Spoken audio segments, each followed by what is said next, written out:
Om Jnana-timirandasya Jnananjana Shalakaya Chakshurunmilitam Yena Tasmai Shri Gurave Namaha. Namo Om Vishnupadaya Krishna Pristhaya Bhutale Shrimati Bhakti Vedanta Swaminiti Namine Akandamandalakaram Yena Vyaptam Characharam Tatpadam Darshitam Yena Tasmai Shri Gurave Namaha. Sri Krishna Chaitanya Prabhu Nityananda Sri Advaita Gadadhara Shivasadi Gaur Bhakta Vrinda. Hey Krishna Karuna Sindhu Dinabandhu Jagatpate Gopesha Gopika Kanta Radha Kanta Namostate. Tapta Kanchana Gaurange Radhe Vrindavaneshwari Rishabhanu Sute Devi Pranamami Hare Priya. Apavitra Pavitro Va Sarvavastha Gato Piva Ya Smaret Pundarikaksham Sa Bhaya Bhyantara Shuchi.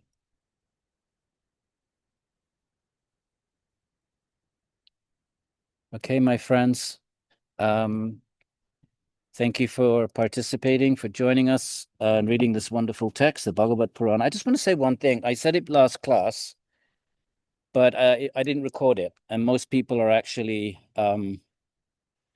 downloading the videos, time changes and so forth. I just want to make it clear, I'm not a guru, okay? And I'm not a great fan of gurus either. So obviously there are some amazing beings that are qualified to guide others. But why do we need labels? If we create labels, we create asmita, just another box, an ego box. And I've been 45 years in the game. I've seen too many scandals, too many heartbroken disciples, and too many, unless if one is a great enlightened being, you don't need to have a label. People automatically are going to want to associate with a person like that. The minute we have institutionalized gurus, and it just becomes another type of danger, both for the guru who's not getting critical feedback, it's trapped in this role, surrounded by sycophants and disciples, Guruji. That's not healthy for the guru. And it's not healthy for the disciple to surrender critical intelligence. So I want to make that clear. I'm a student just like you, and I have a love for this text, and I just happen to have studied it for 45 years. So that's the only reason why I'm on this side of the fence and you're that, and nothing other than that. It's no different from going to a lawyer for legal advice or an accountant for tax advice. People have their specialities, and and that's how it should be. Nothing more than that. Okay, so hope that's perfectly clear. I have a dvesha, borderline dvesha. I've seen too much nonsense, to be honest. All right, so everybody clear about that? No projection.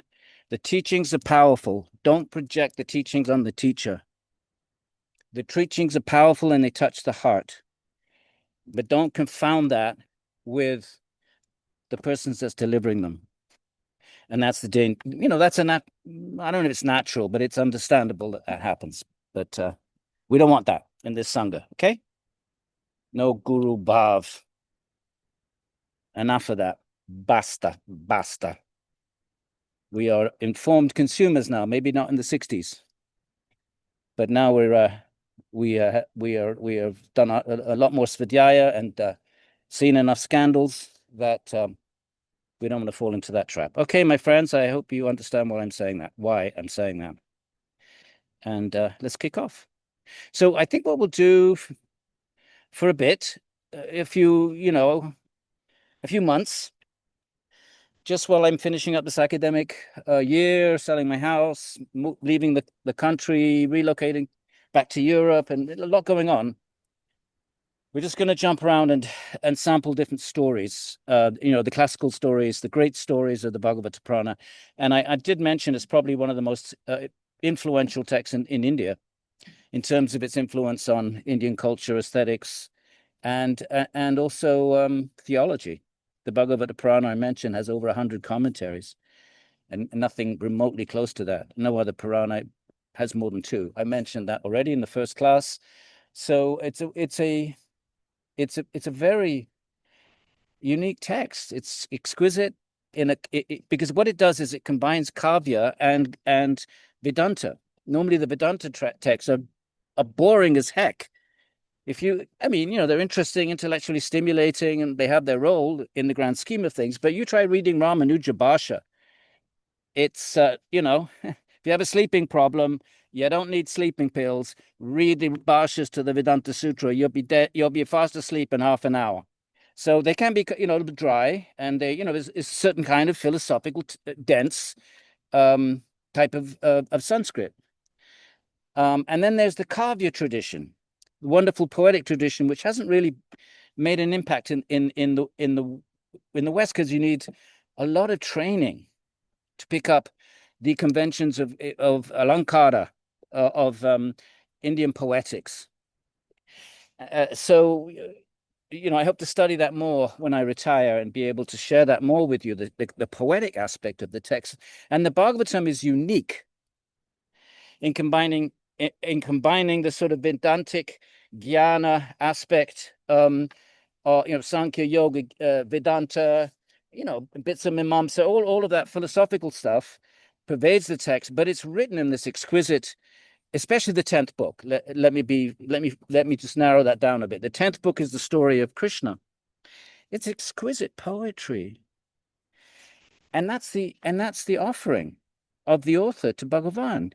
You offer your best to Bhagavan, right? So if you're a musician, you play you train and you play, and that's your offering. You play exquisite. In fact, a lot of the Indian aesthetics come out of the grand temples, dancing, which are performed for the satisfaction of the murti avatar, the manifestation of Bhagavan in the form of the murti, the deity.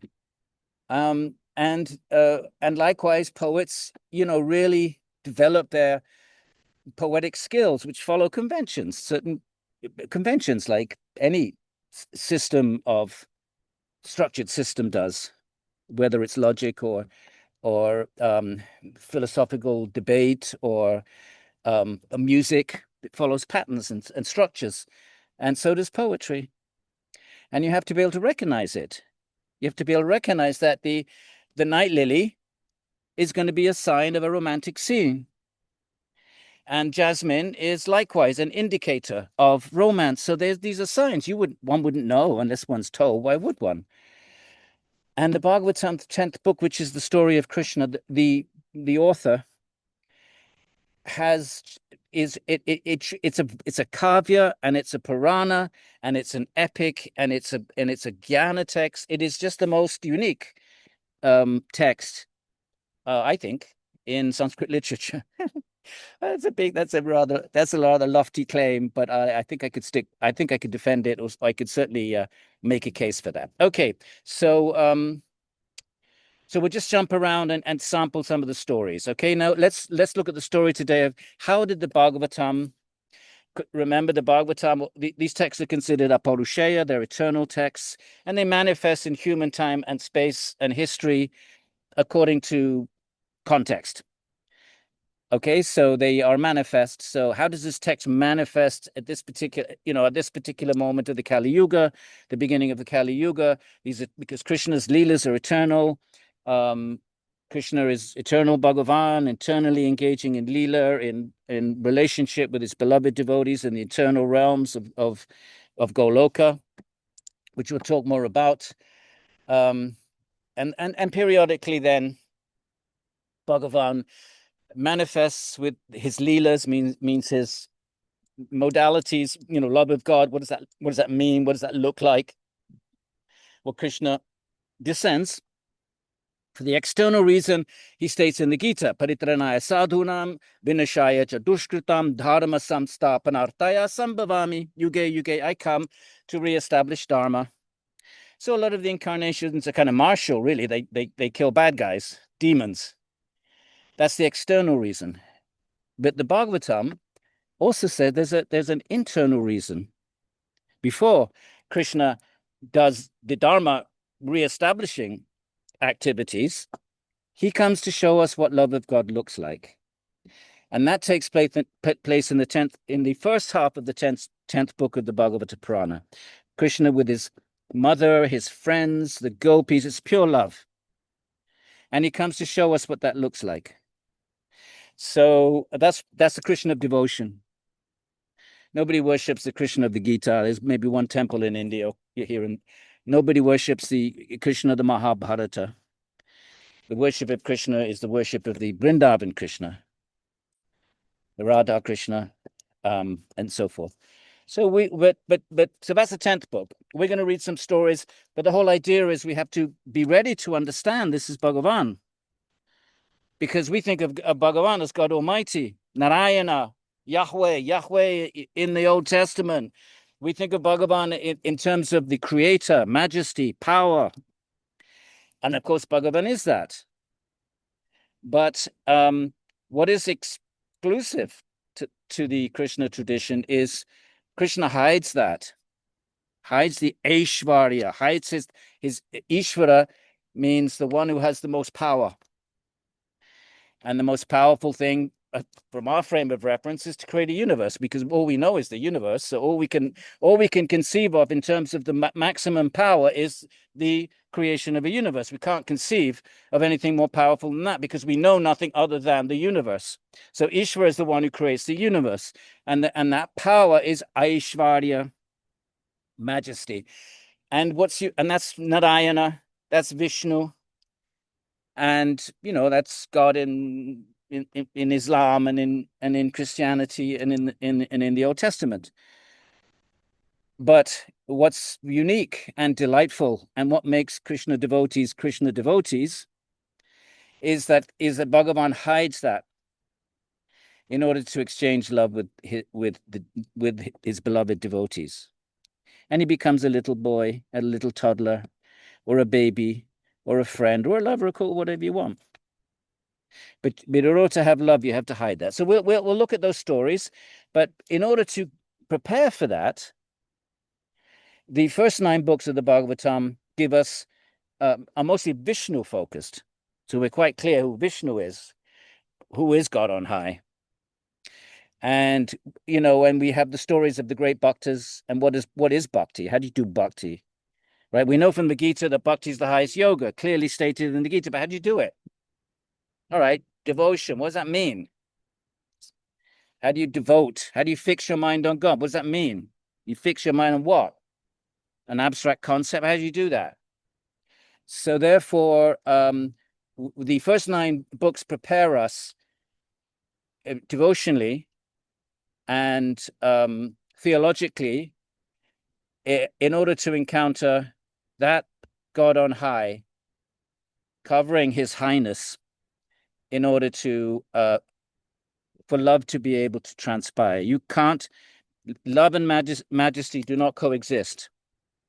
Majesty triggers awe and awesomeness, fantastic, and namaha, and hallelujah, if you're in the other tradition, but it doesn't trigger love. You can't talk about love of God when there's power, because power creates actually the fear almost, and so forth.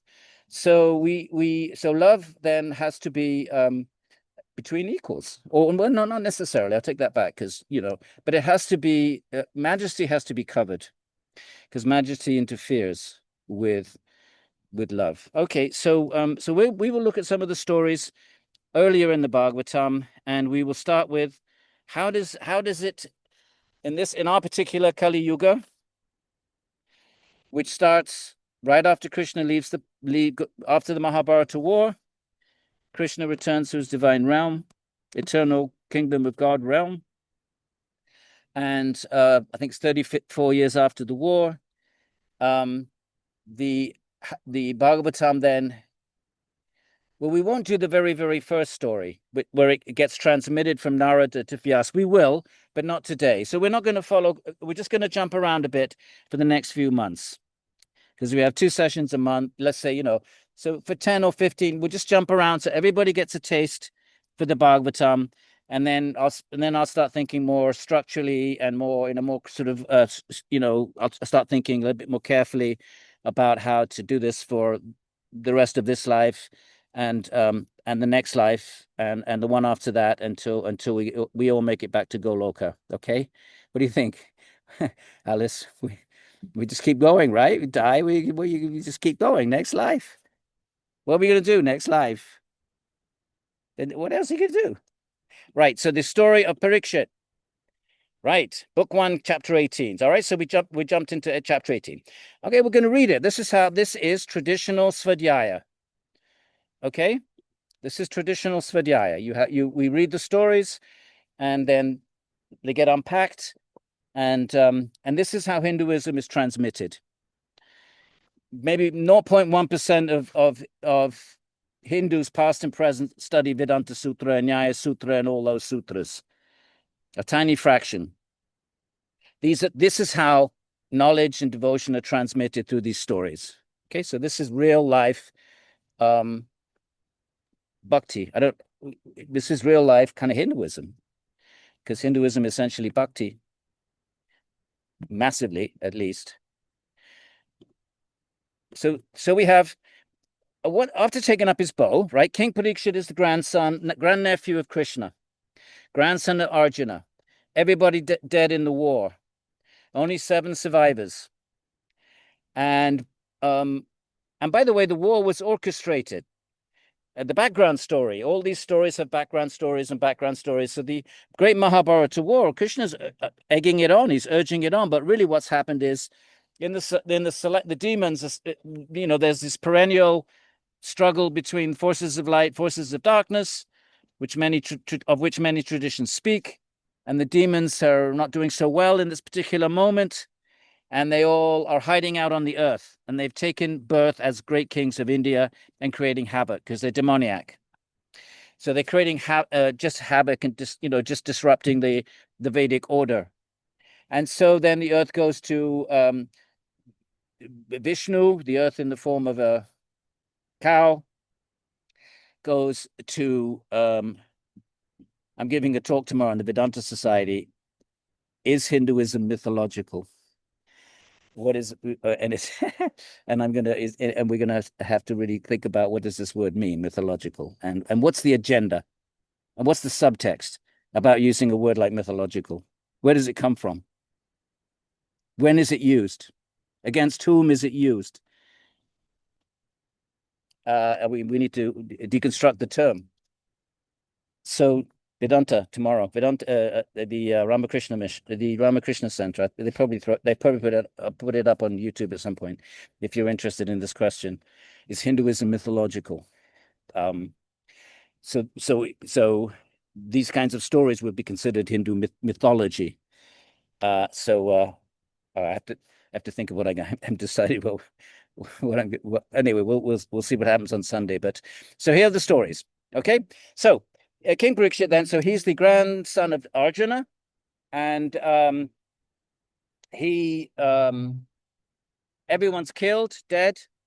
Even the Pandavas have gone up, they've left their bodies, and they're and only Parikshit is left, and on the other side there is Ashvatthama or somebody who's been cursed to wander around for 3,000 years. But we are now 5,000 years after the war, according to traditional dating. So fortunately, we're unlikely to bump into him because he's probably really, he's probably got a real attitude. But anyway, 3,000 years. So I don't know what happens to him after 3,000 years. So Parikshit's the only one left. And he's the emperor of, well, the text will say he's the emperor of the world. We might want to say the emperor of the known world. Now, he's a Kshatriya. So he set out to the forest to hunt. Okay, he's not a yogi. There is the yoga tradition, which the 5 yamas, ahimsa, that's for yoga, right? So you do Kriya Yoga, right? Why do you do Kriya Yoga? So you do Kriya Yoga, right? Kriya Yoga, so that, that would be the yamas and all that. And chapter 2, verse 2 of Patanjali, Samadhi Bhavana Artaha, Kleshatanu Artas Cha. That's why those who want to do the yoga tradition, they follow the yamas and niyamas because they want to attain samadhi. That's the yoga tradition. Krishna says in the Gita, there's 2 traditions. The action, Sankhya yoga tradition, and then there's the karma yoga tradition. If you're doing karma yoga means action in the world. And action in the world means action within a social situation. The yogis in the forest. The first type of yoga, Chittavritti Nirodha, is typically a forest tradition. Whenever you see yogis in the Ramayana or in the Upanishad, they're in the forest. But Krishna comes and he gives a new kind of yoga. He says to Arjuna, there were 2 yogas and one got lost, chapter 4. Yoga nashta parant, right? Yoga evam parampara praptam imam rajar shayo viduhu sa kalena mahata yoga nashta. After a lot of time, the second yoga got lost, the karma yoga. So Krishna is saying it's not something new. It got lost and he's reestablishing that. Karma yoga is civic order yoga. It's, how to run a society. So you have a society, you need to have a martial caste, right? Because maybe not in the Satya Yuga, you didn't need it in the first Yuga, but in the other Yugas, because the first Yuga, you didn't need rules and regulations. Everyone was basically meditating and nature provided foodstuffs. They didn't even need agriculture. But in the Kali Yuga, and this is taking place at the end of the Dvapara Kali Yuga, you have a varnashram system, right? You have orders of life. So you have the brahmanas, you have the warriors, you have the merchants, you have the workforce, as you would in any society. And the warrior caste are allowed to hunt. So they do not follow the ahimsa of the yogi community. And also, even within the varnashram, Brahmins don't hunt, they don't eat meat. Vaishyas don't eat meat, but the warriors are allowed to because they have to fight, so they have to practice archery. So one of the things they do is they go to the forest and hunt. So don't think, well, hang on a minute, what happened to ahimsa? Ahimsa is for yogis, not for the karma yoga at varnashram system. So Parikshit set out to the forest to hunt. Just want to make that clear because we are, most of us, familiar with the yoga tradition and the non-violence tradition. And that's the yoga tradition. That's one of the 2 types of yoga. Karma yoga, one more time, is about performing your duties in society. And society needs maintenance, and it needs regulation, and it needs an administrative presence. So you need to have a warrior caste, both internally to police and externally to protect citizenry. So the warriors are allowed to hunt. Take it or leave it. King Parikshit set out to the forest to hunt. While he was pursuing a deer, he became extremely tired, hungry, and thirsty. Okay, so let's just put that in Patanjalian terms. His mind becomes overwhelmed by raga, desire, thirst, hunger. These are ragas, desires. Okay, I'm going to assume some sort of familiarity with the Yoga Sutras. If you don't have any, you'll build up. Don't worry, don't run away. You will build up a lexicon just by letting it all flow through you. So his mind has become now in a state of what Patanjali and the Gita would call raga. And raga is rajas. The symptom of rajas is that you get confused. You don't know what's, raga confuses your judgment. Sattva is clarity. And tamas is not just confusion, but reversal. When you're in a state of tamas, you take dharma to be adharma and adharma to be dharma. That's tamas. But rajas is confusion. So now we have, he's tired. So his mind is overwhelmed by a desire for rest, for food, and water. So, not finding any body of water, he entered Shamika's hermitage. Right, so he's a Brahmana sage meditating. He's a Patanjalian yogi. Patanjalian yogis, typically in the Upanishads and the epics, are always seated by the body of water. In fact, the Shvetashvatara Upanishad specifies the yogi sits next to a body of water. I used to think it was because, it's kind of soothing, nice sound of water, like New Age music or something. But I had a different idea now, because one time I was meditating in the Alps. I think I shared the story, and there were these awful black, well, it was awful, but there was these insects everywhere. And so I just sort of sat on a rock in the middle of the river, and there were no insects because of the running water. I thought, I wonder if that's why the Shvetashvatara kind of says, it almost mandates it. It doesn't say, oh, you can. It says a yogi should sit by a body of running water. And I thought, I wonder if that's why, keep the bugs away. So that's my present feeling. So anyway, so Shamika is there in his typical hermitage, and he attained the state beyond the 3 states of consciousness. This is the Mandukya Upanishad, 4 states of consciousness. Mandukya, waking, dreaming, deep sleep, and it just calls it the 4th. It doesn't even give it a name, because it's beyond name. And that's the 4th, which is, of course, Nirbija Samadhi, also known as Asampragnata Samadhi, and I just like to call it, 3rd verse of Patanjali, Svarupa Vasthanam.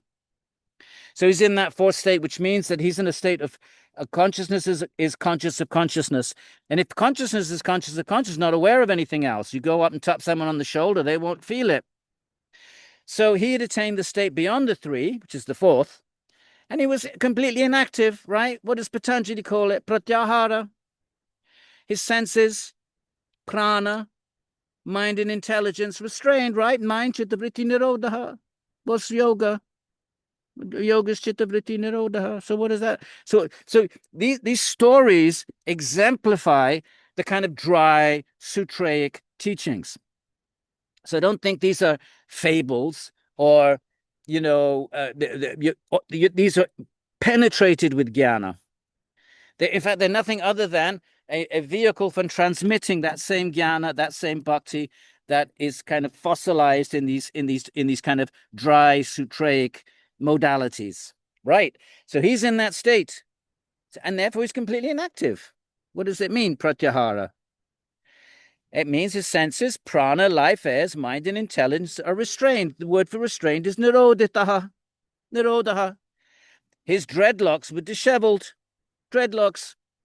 Why dreadlocks? What are you going to do with your hair? What are you going to do with your hair if you're a yogi? What are you're going to buy some Vedic shampoo and then conditioner. You pile it up on your head and you pack it with cow dung. Why do you pack it with cow dung? Keeps the bugs out, my friends. Alice, give it a go and send us a message. Pack it with cow dung. You're out there in the French countryside. I'm sure you'll find plenty of cow dung.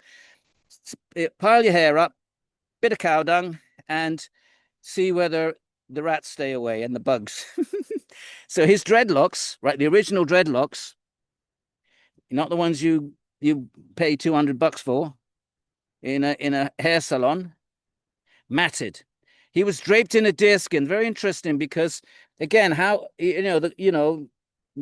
someone's going to say, well, hang on a minute, where'd the deerskin come from? I don't have an answer for that, but it's stated in several places that in one place, I think, black deer skin. And obviously the yogi's not going out and killing a deer. Someone would have to infer by the process of inference that, somehow there's a dead deer somewhere, or there's a market for deer skins for yogis. I don't know. I don't know how to answer that question. Where does it come from? But I do know, or at least I've read, that deer skins also keep bugs away. They have a repellent property like cow dung does. So if you're sitting on obviously if you're in the state like Samika, you wouldn't even notice a bug. But what if you're not? What if you're just a novice yogi and you're starting up? Well, the bugs crawling around are not going to be helpful to your chitta vritti nirodha. So deerskin is supposed to be, and you look at some of these portraits of yogis, like look at Vivekananda and the great Shivananda. They have these classic portraits of them, and you might note they're sitting on a deerskin. So take it or leave it. Now, the king whose throat was dry requested water from the sage, the sage, right, Shamika, who was in that state, Chittavritti Nirodha state. Now, obviously, that sage is not going to hear the sound vibration. Consciousness is absorbed in consciousness. It's not flowing out through the ear, so it's not receiving sound vibrations. Sound vibrations are going into the ear, but consciousness is not picking them up because consciousness is absorbed in Svarupa Vastanam, in its own nature. So he didn't get a reply. Now, because the king was in a state of raga, he didn't think it through. That's what Rajas does. You get confused. So he felt insulted. If he'd been in a sattvic state, he's a great king. He's a great bhakta. He's not a bad guy. I mean, he's the grandnephew of Krishna. How bad could he be? The grandson of Arjuna. He's not some kind of, he's just not. He's not a mundane king. But this is what Rajas does to us. It confuses us. So upon not receiving a straw seat, right? So if anybody comes to your house, you have to offer them hospitality, my friends. There's a whole story in the Kathopanishad. Even death himself, when Nachiketas comes, is sent to the house of death. Nachiketas, death himself freaks out when he realizes that Nachiketas, a Brahmin boy, has been in his house for 3 days and he's not offered him any hospitality. And death becomes worried. He says, "Oh my God, a guest has come. I've not," and he gives him 3 wishes. So you got to offer a straw seat or something. So upon not receiving a straw seat and not being offered even sweet words, you don't have anything. You're a yogi in the forest. You give some sweet words, and surely you'll have some water or a hospitable beverage, or indeed anything at all. The king, feeling that he had become disrespected, became angry. And we know from Gita, when rajas is prominent and is not satisfied, it morphs into anger. Tamas is nothing other than a morphing of rajas when it's frustrated. When our desires are frustrated, we become tamasic. And then not only are we confused, but we actually take dharma to be adharma. We invert right and wrong, as you see the king will do. So if he has this little moment, that's all. It's just and it's good because if he can have it, we can have it too. We can have our little rajasic moments, and of course we do all the time. So, Brahmana, right? So this story is being related to Shaunaka. The king's anger and resentment suddenly erupted against the Brahmana because he was so thirsty, because his mind was in the state of rajas, which had morphed into tamas. But this had never happened before to the king. He's a great bhakta. He's an amazing being, but just see, even an amazing being can become compromised by raga. So it never happened to him before, but he had become compromised by hunger and thirst. See what happens when we become compromised by desires? We enter in a state of rajas, become confused, and that rajas becomes tamasic. So now the king is thinking, were his eyes closed because he has closed down his senses? So he's aware of that possibility.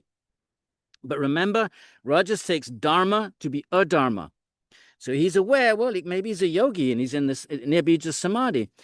But the other option is that he's considering here, or was it really a feigned state of samadhi? Fake news. It's a fake. He'd do well, wouldn't he, nowadays with fake samadhis? Well, we'll have to get, that I'm sure we'll get a lot of customers for fake samadhis. There's a lot of fake samadhis going on, actually. Or was it a feigned state of samadhi? By the way, as a side note, you meet so many people who say, "Oh, I've had a samadhi experience," and whatever. Most of when people think they've had a samadhi experience, what they've actually had is a sattva experience, and that sattva experience is kind of very elevated. You become free of attachment, for whatever that period it lasts. Could be a moment, could be whatever. It's a freedom of attachment. You see everything equally. It's a very, very different state of mind than a rajasic or tamasic one. And so I think a lot of people take that to be samadhi, when actually it's wonderful, but it's actually a kind of a sattvic state. Samadhi is not so, you don't just slide into a state of samadhi, my friends, unless you did a lot of practice in a past life. So So therefore, anyway, it doesn't matter. So was it a feigned state of samadhi? Why? Because of not wishing to interact with me, a lowly member of the Kshatriya warrior caste. So there's two types of Brahmins we'll find out in this narrative. There's the real Brahmin, Brahmana. What does the word Brahmana sound like? Brahman. Ya Brahman veti sa Brahmanaha. The one who knows Brahman, he's a Brahmana. That's the real Brahmin. And then there's a caste Brahmin who demands respect because of birth. And one of the Upanishads makes a point of that. Shvetaketu's father, he said, in our family, my son Shvetaketu, we're not like those Brahmins who are caste Brahmins and think they're Brahmins because of caste. No, no, no, no. In our family, we are yogis. So right back in the Upanishadic age, there was this division between those who were real Brahmins, who knew Brahman, they're yogis, they're renounced, they're humble, they see all beings equally, no casteism, real Brahman, and the ritualistic Brahmins who are socially embedded, and because they are the sort of head of the social hierarchy, they do the rituals, and they tend to be, and they can be very arrogant and ego and trapped in their ego as Brahmins. So Shamika wasn't one of those, but his son is. His son is. We'll see in a minute. So right in the same family, you have the father, a yogi, and the son who's a caste Brahmin. I'm just giving you a heads up. And as I say, back in the, I think it's the Brihadaranyaka or Chandogya, one of the earlier Upanishads, we have this statement that contrasting a real Brahmin and a caste one. So this has been an ongoing issue in Indian tradition going way back to the earliest literary sources. So was it a feigned state of samadhi because he doesn't want to interact with me, a lowly member of the Kshatriya warrior caste? If you're a ritualistic Brahmin, you're all concerned with ritual purity and all this, if you're doing your Vedic ritual, Sudras are not allowed near the fire sacrifice. I mean, there's some horror stories. Even if the shadow of a meat eater touches you, you have to go take bath and start all over. That's caste Brahmanism. So Parikṣit thinking, I'm a warrior, I'm hunting, I'm killing animals, I'm impure from the point of view of caste Brahmanism. Maybe he just didn't want anything to do with me, so he pretended to be in samadhi. Okay? Was it really a feigned state of samadhi because of not wishing to interact with me, a lowly member from the point of view of caste Brahmanism, even though he's the emperor of the world? From the point of view of caste Brahmanism, he's a lowly member of the Kshatriya warrior caste. So he's not sure. Which is it? Now, while this had been taking place, the Brahmana's son... Oh, wait, we missed a bit then. Oh, what happened to the... Oh, we missed verse 30. Right, so now he is Rajas has turned into tamas. He's going to do something tamasic out of resentment. As he was leaving, the king placed a dead snake with the tip of his bow on the shoulder of the Brahmana sage out of anger and returned to the city. Now he knows that that's a snake is considered a lowly creature, by the way. A snake. So this is a real offense against, at least from the point of view of caste Brahmanism. There are 4 things you can kill, even a yogi, no karma. Scorpion, poisonous spider, poisonous snake, and I can't remember the 4th. You can kill them. They're so lowly and so dangerous and so tamasic that you can just kill them in order to protect others. So putting a snake around the neck of a caste Brahmin is massively offensive. Okay? And that's his, that was the tamas then. So off he goes then. I missed that verse 30. I'm sorry. And then 31 we read. And then 32. Okay, so now Parikshit goes off to the city, Hastinapur, modern day Delhi, the city of elephants. Hastinapur. Why the city of elephants? Because what's an elephant? Power. Right? If you have elephants, military. They're war machines. And you have, to maintain an elephant. Good luck. Oh, yeah, you know how much an elephant eats? So if you have, if you have somebody that you're not very fond of, Ian, just donate them an elephant. Leave it on the front door and run away and say, okay, it's yours, buddy. Feed it. So the name for the old name for Delhi is Hastina, Pura. Pura is city, like Berg. It's Indo-European cognate with Berg, like Johannesburg or Pittsburgh. That Berg is Pura. It's sometimes very interesting to trace the connections between Sanskrit and, well, in the case of English, it's German. So Hastinapur. So he goes back to Hastinapur. Right. Now, so while this is taking place, the Brahmana's son had been out playing with other young children. Although he was but a boy, he was very powerful.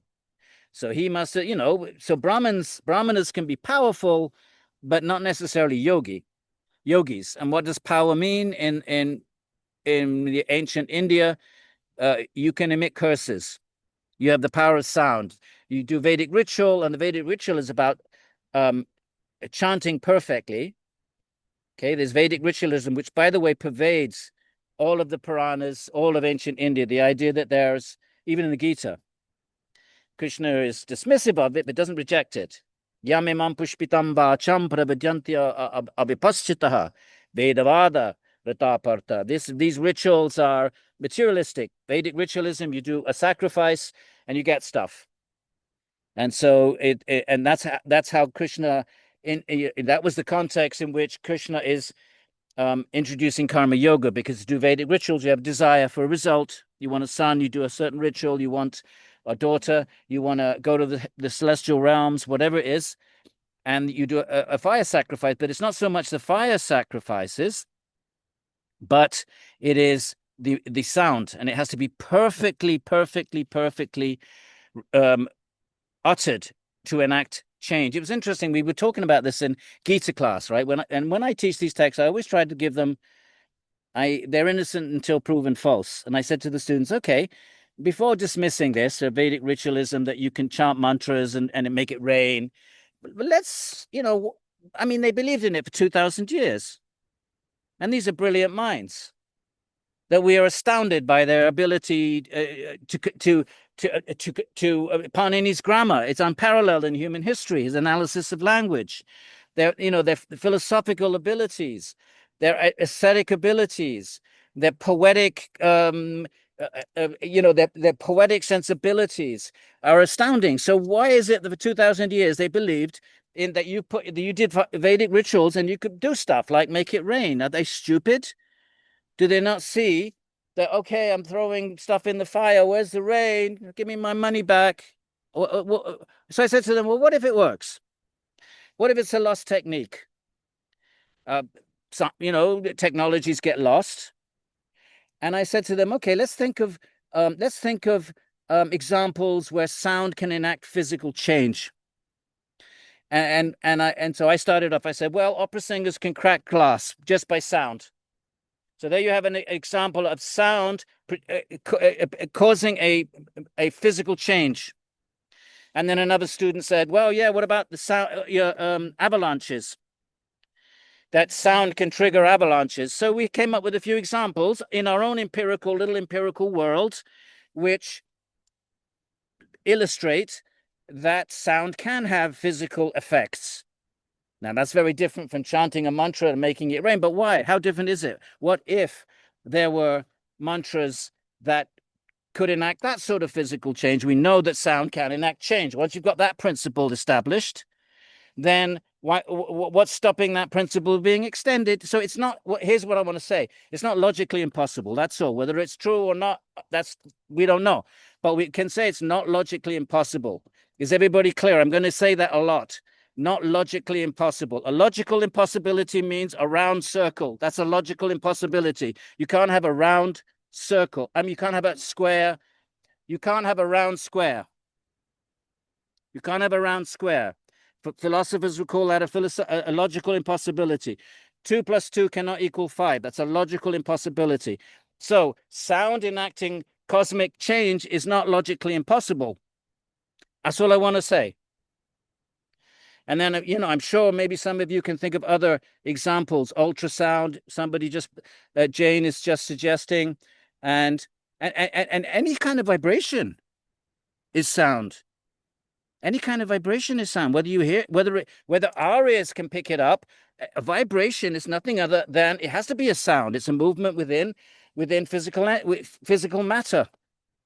And so I'm sure we can think of other examples. If anybody wants to pop some other examples of sound enacting physical change, be focused on the question. What examples can we come up with of sound, including vibrational, that can make changes in physical matter? If you have any examples, pop them in the chat. And if anybody wants to compile them, that would be a nice saver, because I can't check the chats while we're reading.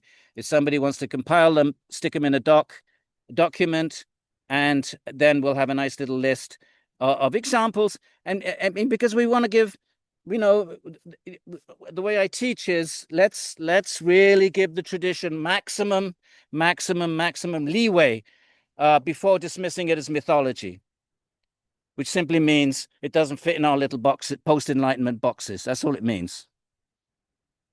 Let's see what we say on Sunday. Well, we got here, sound on a plate with music. Okay, who's going to compile them? Who wants to do a little saver? Eric, want to do a saver for the Sangha? Can you go in the chat, cut and paste all the examples, stick them in a doc, and then send them to me. And if anyone's interested, we can make them available. But keep your eye on the ball. Sound enacting physical change.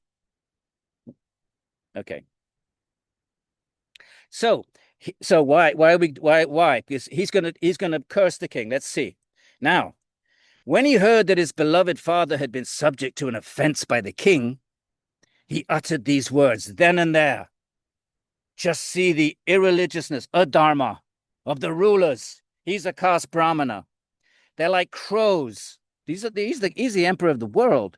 He's the grandnephew of Krishna. He's the grandson of Arjuna. This punk Brahmana kid is comparing him to a crow. They're like crows who have grown fat from eating the oblations meant for sacrifice. In other words, there's the sacrifices going on, the oblations, the offerings are put on everything is systematized, or everything according to the dharma, according to the shastras, and a crow comes along and eats the oblations, right? So that would be bad. So this is an offense against their masters by servants who are doorkeepers like dogs. So this punk is saying the warrior castes, they're like doorkeepers. Their only function is to protect the brahmanas. They're like dogs. They stand at the door like dogs, like guard dogs. See how proud he is?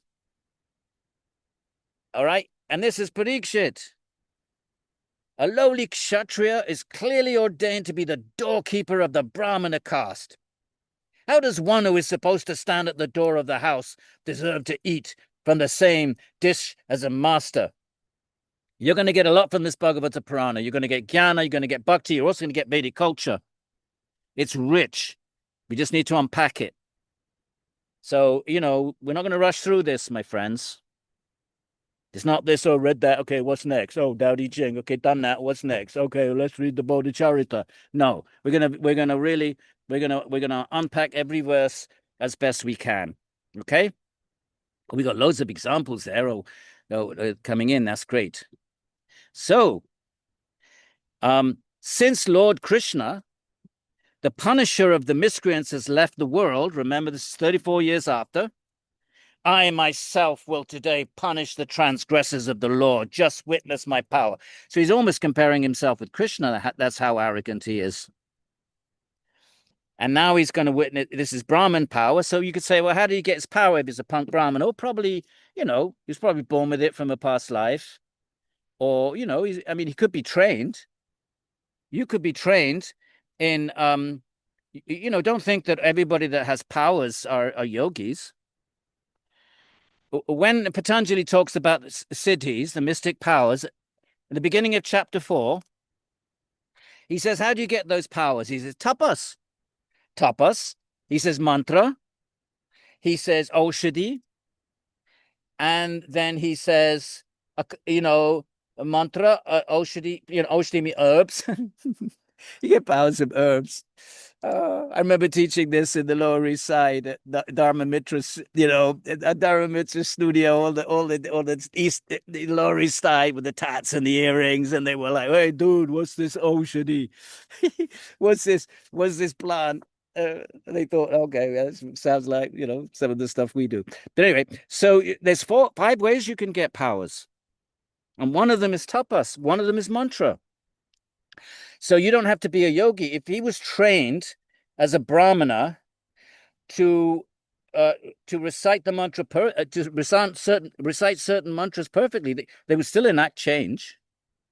And even if it's tapas, which is what Patanjali says, right? Tapaha svadhyaya ishvara pranidhana. First word in chapter 2. How do you practice yoga? The first word is tapaha. There were demons who did tapaha. How do you think the big demons got their powers? How did Ravana get his powers? Tapas. So powers can be obtained in malevolent ways, just by techniques.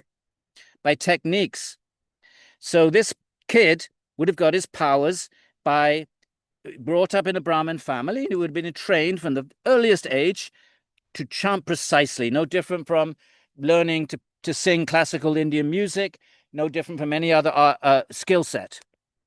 Okay? So what's that test? Chanting does what? It calms. Yeah, all right, fair enough. But test. You got to chant and perform mystic powers, and then we're on board with what's going on here. So, just witness my power, he says. After uttering this to his companion, the sage's son, his eyes red with water, touched the water of the Kaushiki river and released a verbal thunderbolt in the form of a curse.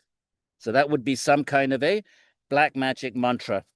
And I've never quite found an explanation. Water seems to be some kinds of a transmitter, and I've never found a kind of a attempt to explain that. For example, yogis can enter a river and appear anywhere. So somehow the rivers they can transport those that have certain powers. Here he's touching water. So I've never quite found an explanation of the relationship between the element of water, as opposed to any other element, and powers. But there is, but we see it reoccurring. I'm hoping someday I'll run into someone who tries to explain it. You know, why not? And he released this thunderbolt, and it's a snake bird, because the curse always has some sort of a relationship with the offense. So he put a snake around the father's neck. So the curse is he's going to unleash a snake creature which flies, and it's going to kill Parikshit. It's going to bite him.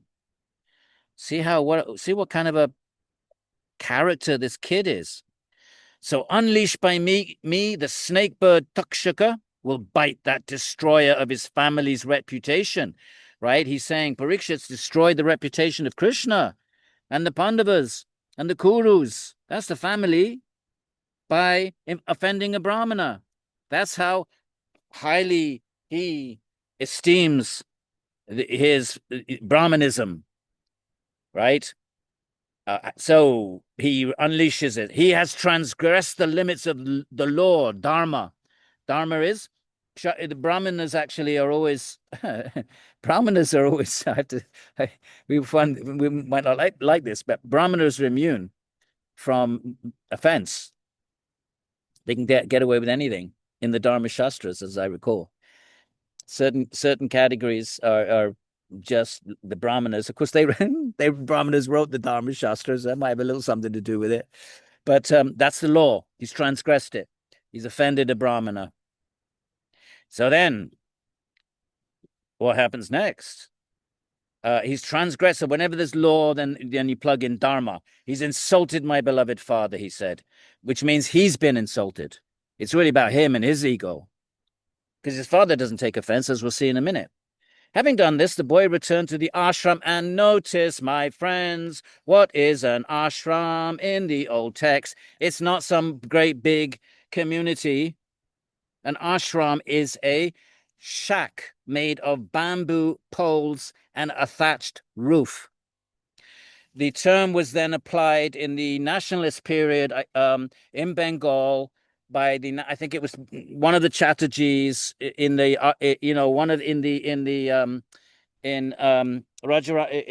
not the Arya Samaj, the Brahma Samaj, a couple of generations after the founder, Rajaram Mohan Roy.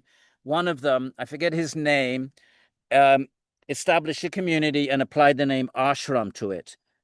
So that's the idea of an ashram as this big communal kind of, like in the 60s, a lot of us moved into ashrams. I spent 7 years in an ashram in India. That usage of the term is modern, and it's connected with Hindu nationalism in Bengal. So an ashram in these old texts is actually a single person dwelling with a just total a renunciate's dwelling with bamboo poles and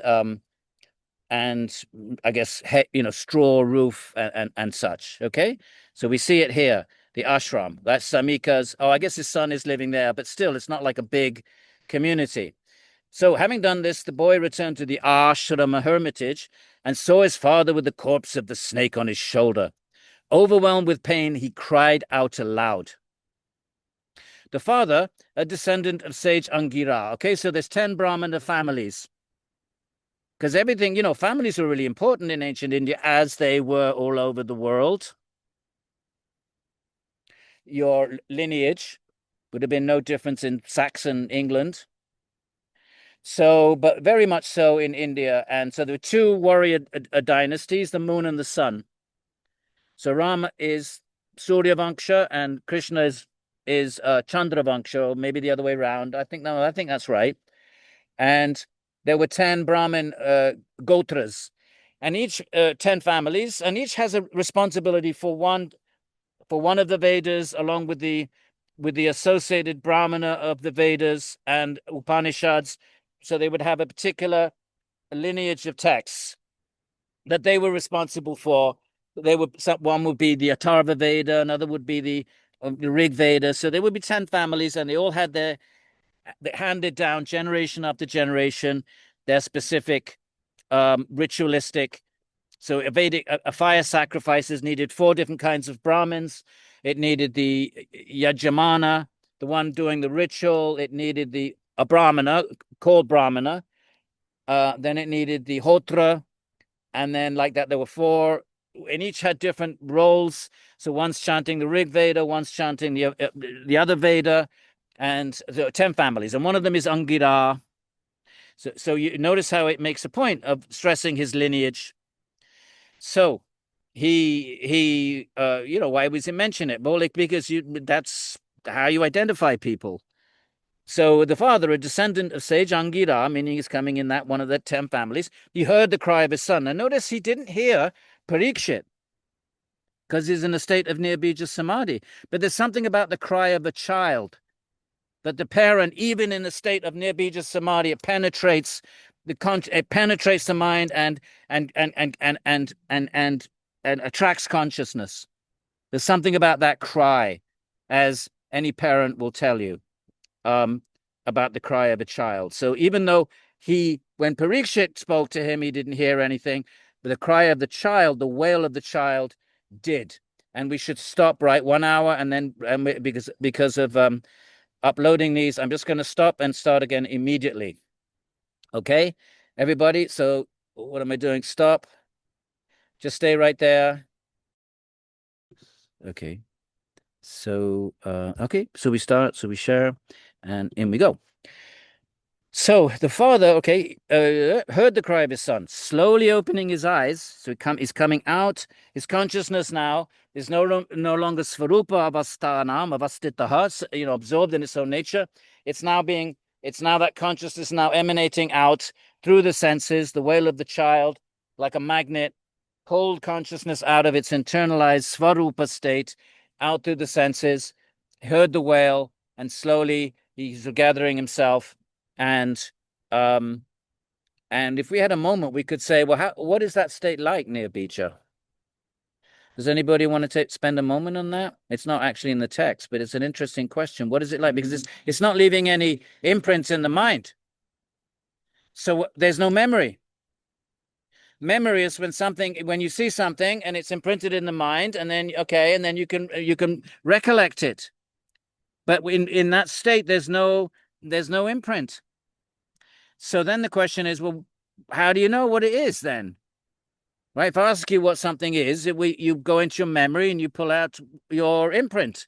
I say to you, well, what is anything, right? I say, well, what is, this book? And you say, oh, well, it's the Krishna Sandarbha, because you have an imprint of it. So then the question is, if you don't have an imprint of it, how do you know it's valuable? How do you know it's something you might be interested in?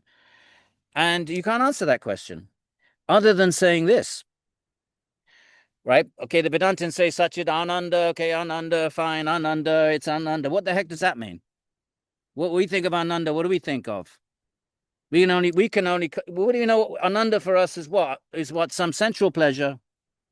So what's Ananda then? Just a word. Well, we know what it means, but what is it? It's bliss. So, I mean, that's just translating, right? So what is it as an experience? How can you actually say anything about it? Well, you can't say anything about it because you say something. Anything you say is coming from samskaras.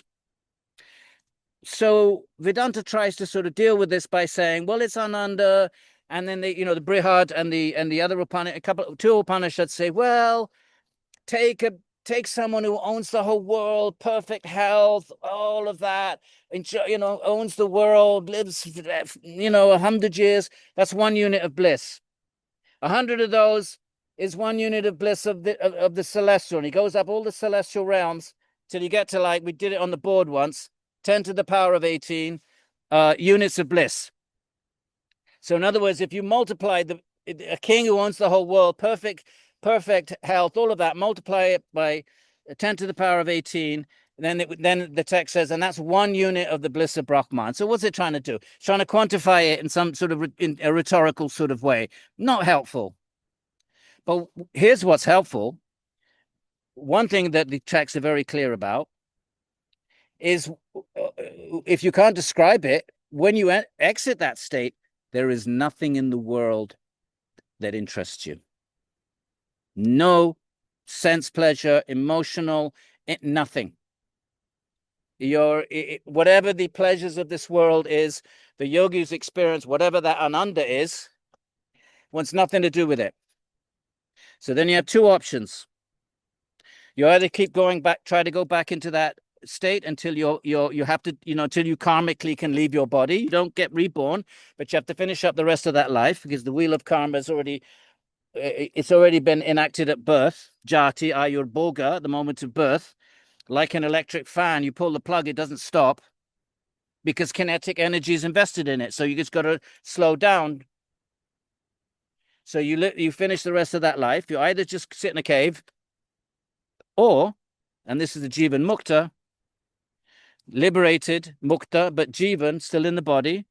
You go out like the bodhisattvas and the great beings and you help others and you enlighten others. Two options that we find for those who have experienced that, that could potentially remain in that state. And the great bodhisattvas, jiva muktas, take the choice to help others. So Shamika is the first category, I suppose. He's not going around. He's sitting there. Okay. Now, so the Brahman, he just throws the snake. He's clearly not a ritualistic Brahman. A ritualistic Brahman be freaking out, going jumping in the river. man, I mean, ablution, oh, doing mantra, purification, all of the, he's not one of those. He threw away the snake. If you're in that state, everything's, the Gita says, an enlightened yogi sees a clod of earth and gold is the same. Just Prakriti, right? So he's that kind of a yogi. What's a dead state? Just the three gunas, just a product of the three gunas, and no different than gold or things you consider pure. They're just gunas. So he's that kind of a yogi, not a ritualistic Brahma. My goodness, we got 41. We got 40. Look at all that harp. Tessa's got a harp going on. Can you break your window with playing harp, Tess? Harp music, high frequency. No, we're not talking about psychological change.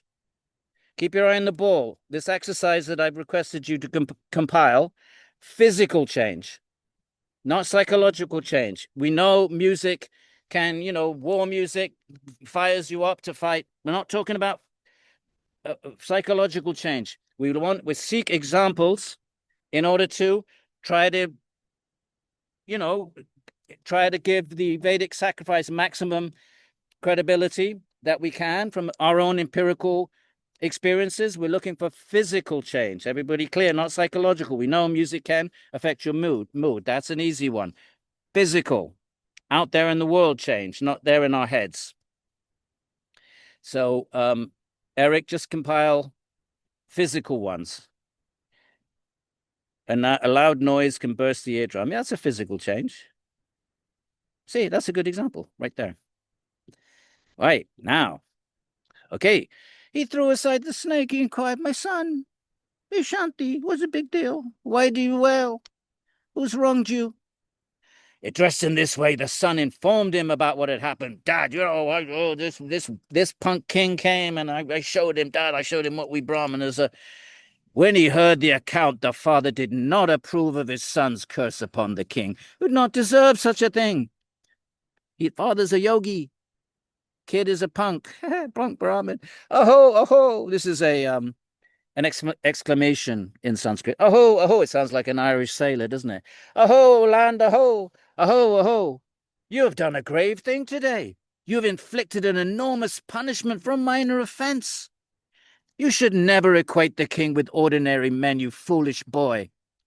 He is declared in the sacred text to be preeminent, right? Without a king, it will be, for them, it will be like us without a president. There will be no social order. Through his formidable power of the king, the citizens are protected without fearing anything, and they live in well-being. A real king, right? His dharma is to make sure everyone's performing their dharma. The dharma of the king is to make sure the society is performing dharma.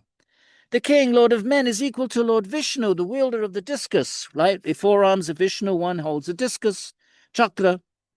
If he does not oversee the kingdom, O son, then in an instant the world, unprotected and filled with thieves, becomes destroyed like a herd of sheep. So it would be breakdown of law and order. Do you remember in England about 10 years ago, what happened? There was a blackout. Or somehow or other, I can't remember the details. There was blackout in a part of London, and within a stunningly short period of time, there was just pillaging and breaking of shop windows. Massive, there was massive. There was just stealing and vandalism on a massive scale in just a few hours. And it was shocked everybody that how tenuous social order is the minute there's some breakdown. So it's the same back then. If without the king, what does he say? There'll be plundering. Look, what does he say? Without the king, the world, unprotected and filled with thieves, becomes destroyed like a herd of sheep. People, many of whom are thieves, and that's back then. And what would speak of now?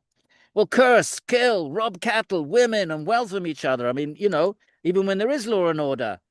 But think about tribal warfare and so forth, the history of the human race. And they will steal women and wealth from each other. And then he says, we will incur the sin. It's going to be, that karma is going to be on our head that we killed the king. and then all the thieves pillage society. We're going to get that karma because we killed the king. We will today incur the sin committed by the plunderers of wealth in those places where the king has been destroyed, even though that sin was not directly performed by us. We didn't pillage, but we killed the king. So we indirectly get that karma. It's just like in the Ahimsa verse, where Patanjali says, even if you don't eat meat, or rather, even if you don't kill animals and eat them, if you let somebody else kill them for you, you get the karma. Patanjali says that the commentary, Patanjali says, he says, krita karita anu something, krita karita anumanita or anumodita, whether you kill the animal, whether you somebody else kills it for you, or whether you even allow it to take place in your sphere of influence, you get the karma. So karma doesn't have to be necessarily directly you. It can be you facilitating, allowing, turning a blind eye to the extent that you have some kind of power in your little field of influence, that you allow something to take place, but you don't do it, you get that karma. So that's what he's saying. And Patanjali says the same thing about meat eating. So is that Krishna Gotur from our Rutgers? Krishna, is that you? Yep, that's me. Oh, how are you? Where are you these I'm days? good. All right, send me an email. Send me Yeah, an email yeah. after this, okay? Nice to see you. Yeah, nice to see you too. Krishna was like one of our ace Sanskrit students. He had all the answers. Everybody was like, ask Krishna. He knows he's going to. All right. So, without a king, the righteous codes of the Aryas. Well, that's dharma. Who are the Aryas? Aryas are the followers of Vedic culture. That's an Aryan. It gets appropriated by German ideologists. Why do they appropriate? Because they. So the Aryan now is a term for a racist. But how did that come to be? Well, the Indo-European language family, and everybody in Europe in like the 19th century, when they discovered the language connections, they were, wow, what kind of people are these? That the descendants of whom are the great Greek philosophers, the Roman imperialists, and the Persians, and these great societies, and they came from these Indo-Europeans. Who were they that they could produce such offspring? So everybody wanted to say that they came from their neck of the woods, right? And Germans jumped on this because the Brits had their colonies, and the Italians, they had a couple of colonies, Eritrea, but they had their great past, and and right, everybody had something except the Germans, right? They were just. I'm gonna mute everybody.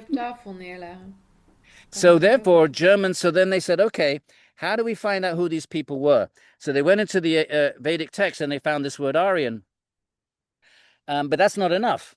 So they went into the Persian texts, and they ancient pre-Zarathustra, obviously pre-Islam, but pre-Zarathustra. There's a text called the Avesta, which is associated with Zarathustrianism, and in there they call themselves Aryan. Says, oh, now two different cultures call themselves Aryan, and then they made a mistake, and they said Ireland. That's an etymological mistake. It's not a cognate. Cognate means when words are connected because of derived common origin. So they said, oh, because you can't have just cognates on the eastern side, because the word could have developed. So these Indo-Europeans, right? So whatever their language, we don't know where they came from, nothing. And linguists tried to reconstruct the language from the oldest languages, Greek, which would be Greek, Sanskrit, the Hittite. Latin's kind of late, not very good, not very useful. And other languages, maybe Germanic, Latin as well. And so you try to reconstruct this Proto-Indo-European, but it doesn't tell you where it was spoken. So the Germans wanted to say it was North Germany. That's how you get the whole white Aryan. That's a whole other story. But anyway, so then they decided that these people were called Aryans, and for reasons, that was my PhD dissertation, actually, my first book, In Quest of the Origins of Vedic Culture. So I know a little something about this. But anyway, so they decided the Aryans came from Germany, and they were blonde and blue-eyed. It's shocking on the grounds on which, but it's all based on the Rig Veda. And so then they call this, and all right, so I don't want to get into it, but so they appropriate this word, Aryan, which has now become a word for racist ideology, and which is obviously Indians are upset about that, but it's too late to reclaim it. I don't know, maybe it's not too late, but it needs to be reclaimed because it's the Gita. Krishna says, Arjuna, you're an Aryaputra, you're the son of an Aryan. The Buddha was the son of an Aryan, Aryaputra. So Aryan means a follower of Vedic culture, high culture. So I think that's important to establish that. So the righteous codes of the Aryas, those who follow Vedic culture are Aryas. What are the codes? The injunctions of the four varnas, right, which would be the four castes. So you'd have a brahmana, the brahmanas are the teachers and the ritualists. Shatkarma, they have 6 functions. They perform rituals, teach others to perform rituals. They accept charity, they distribute charity, and they teach and they study and teach. And then there's a warrior caste, and there's a merchant caste, and then they're basically the work. Anyone that serves the other caste is a Sudra. So anybody serving is a Sudra. Even in the warrior caste, you would have Sudras who would be, maybe the frontline foot soldiers or something. Okay, so these are the 4. Any society has this. If you want to use this lens, you can apply it to any society, because you can't have a society without an intellectual teaching, ritualistic caste and a warrior caste. You can't have a society.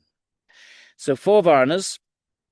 I think the Greeks had 3. They merged 2 of them together, but the basic 4 are there everywhere. And the ashrams are the stages of life. Not all castes had to follow all 4. The brahmanas had to follow all 4. Brahmachari for 25 years, celibacy. Then householder, 25 years, till you're 50. And then it says when you see the hair on the head of your grandkid, you go to the forest. It's kind of hard, right, grandparents? Alice, if Isabella has a kid, when you see the hair on their head, off to the forest, you and Scott, you get your hiking boots on. You got to bring your chopper bag, bring a picnic lunch up to the forest. So, and now thanks to Alice for all the wonderful work she does organizing this. I'm really worried that it's taken up too much of her time. So if anybody wants to volunteer some seva, but seriously and regularly, not just some spur of the moment, I'll do it, then please reach out to Alice, but only if you can be reliable. Otherwise, it's actually more of a distraction than a help. So then you have the 4 stages, and then the 3rd stage is husband and wife together go to start dedicating themselves, because they're getting old, wrinkles, signs of age, and they get ready to renounce. And then at the very, very end, they have to separate. And the husband and then the husband takes sannyas, goes to the forest, in order to be completely dependent. And even within sannyas, there's different stages. The first stage, you live in a hut and the villagers and people bring you food. And then the second stage, you can go and pick up leftover, corn from the cornfields or, from the fields. And then the third stage, like that, berries. And finally, you're completely dependent on Bhagavan. And the woman goes back to the household, but she has to renounce it. I think it's harder for the woman, because she's going to be there with the grandkids in the household. Psychologically, it's harder for the woman to be detached with grandkids running around. I mean, maybe physically harder for the male in the forest, but think about it. It's harder. I would think it's harder. You're in the forest. Okay, you're in the forest. That's it. You depend on God, and hope the Bengal tigers are not hungry. But it's harder for the grandmother, for the mother to be renounced in the household with grandkids. What kind of so think about that. I think it's harder for the ladies, even though it seems to be harder for the men in the forest. If the lady's really doing yoga, it's harder for her to break those attachments. The husband has no choice in the forest, although you can get attached to your tree. I've seen bubbas get vicious if somebody, takes their tree for the night, I don't think the Bubbas are free of their ego. There's plenty of horror stories with the Shivites with their tridents. They can, that's for a story for another day. Right now. So these are the 4 ashrama stages of life. Now, the Brahmins have to do all 4. The warriors do 3. The Vaishyas do 2. So they don't have to, they can just, they don't renounce anything. And I guess the Sudras do 2, right? The warriors, but funnily enough, even though remember, different texts will say different things. There's not consistency with the Dharma Shastras, the texts that outline all of this. But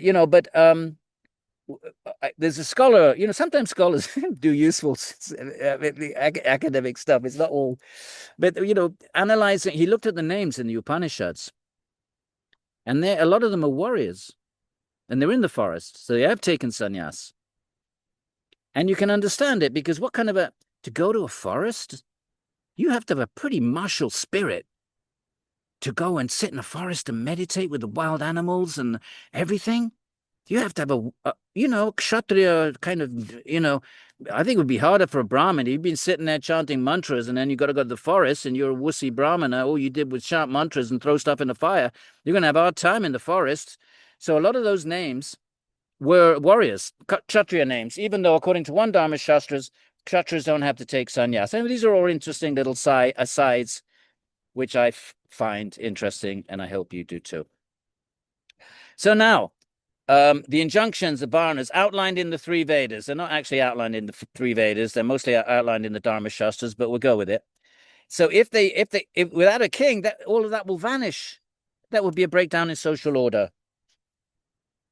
As a consequence, when people become absorbed in lust and profit, when there's no dharma, then what happens then? Dharma is actually a restrainer of lust, restrainer of desire. If there's no dharma, if we didn't have moral codes, my friends, what would we be doing? There was no sense of right or wrong. Then it would just be the powerful would, in fact, the texts say the weak are devoured by the powerful. There's a verse in the Bhagavatam.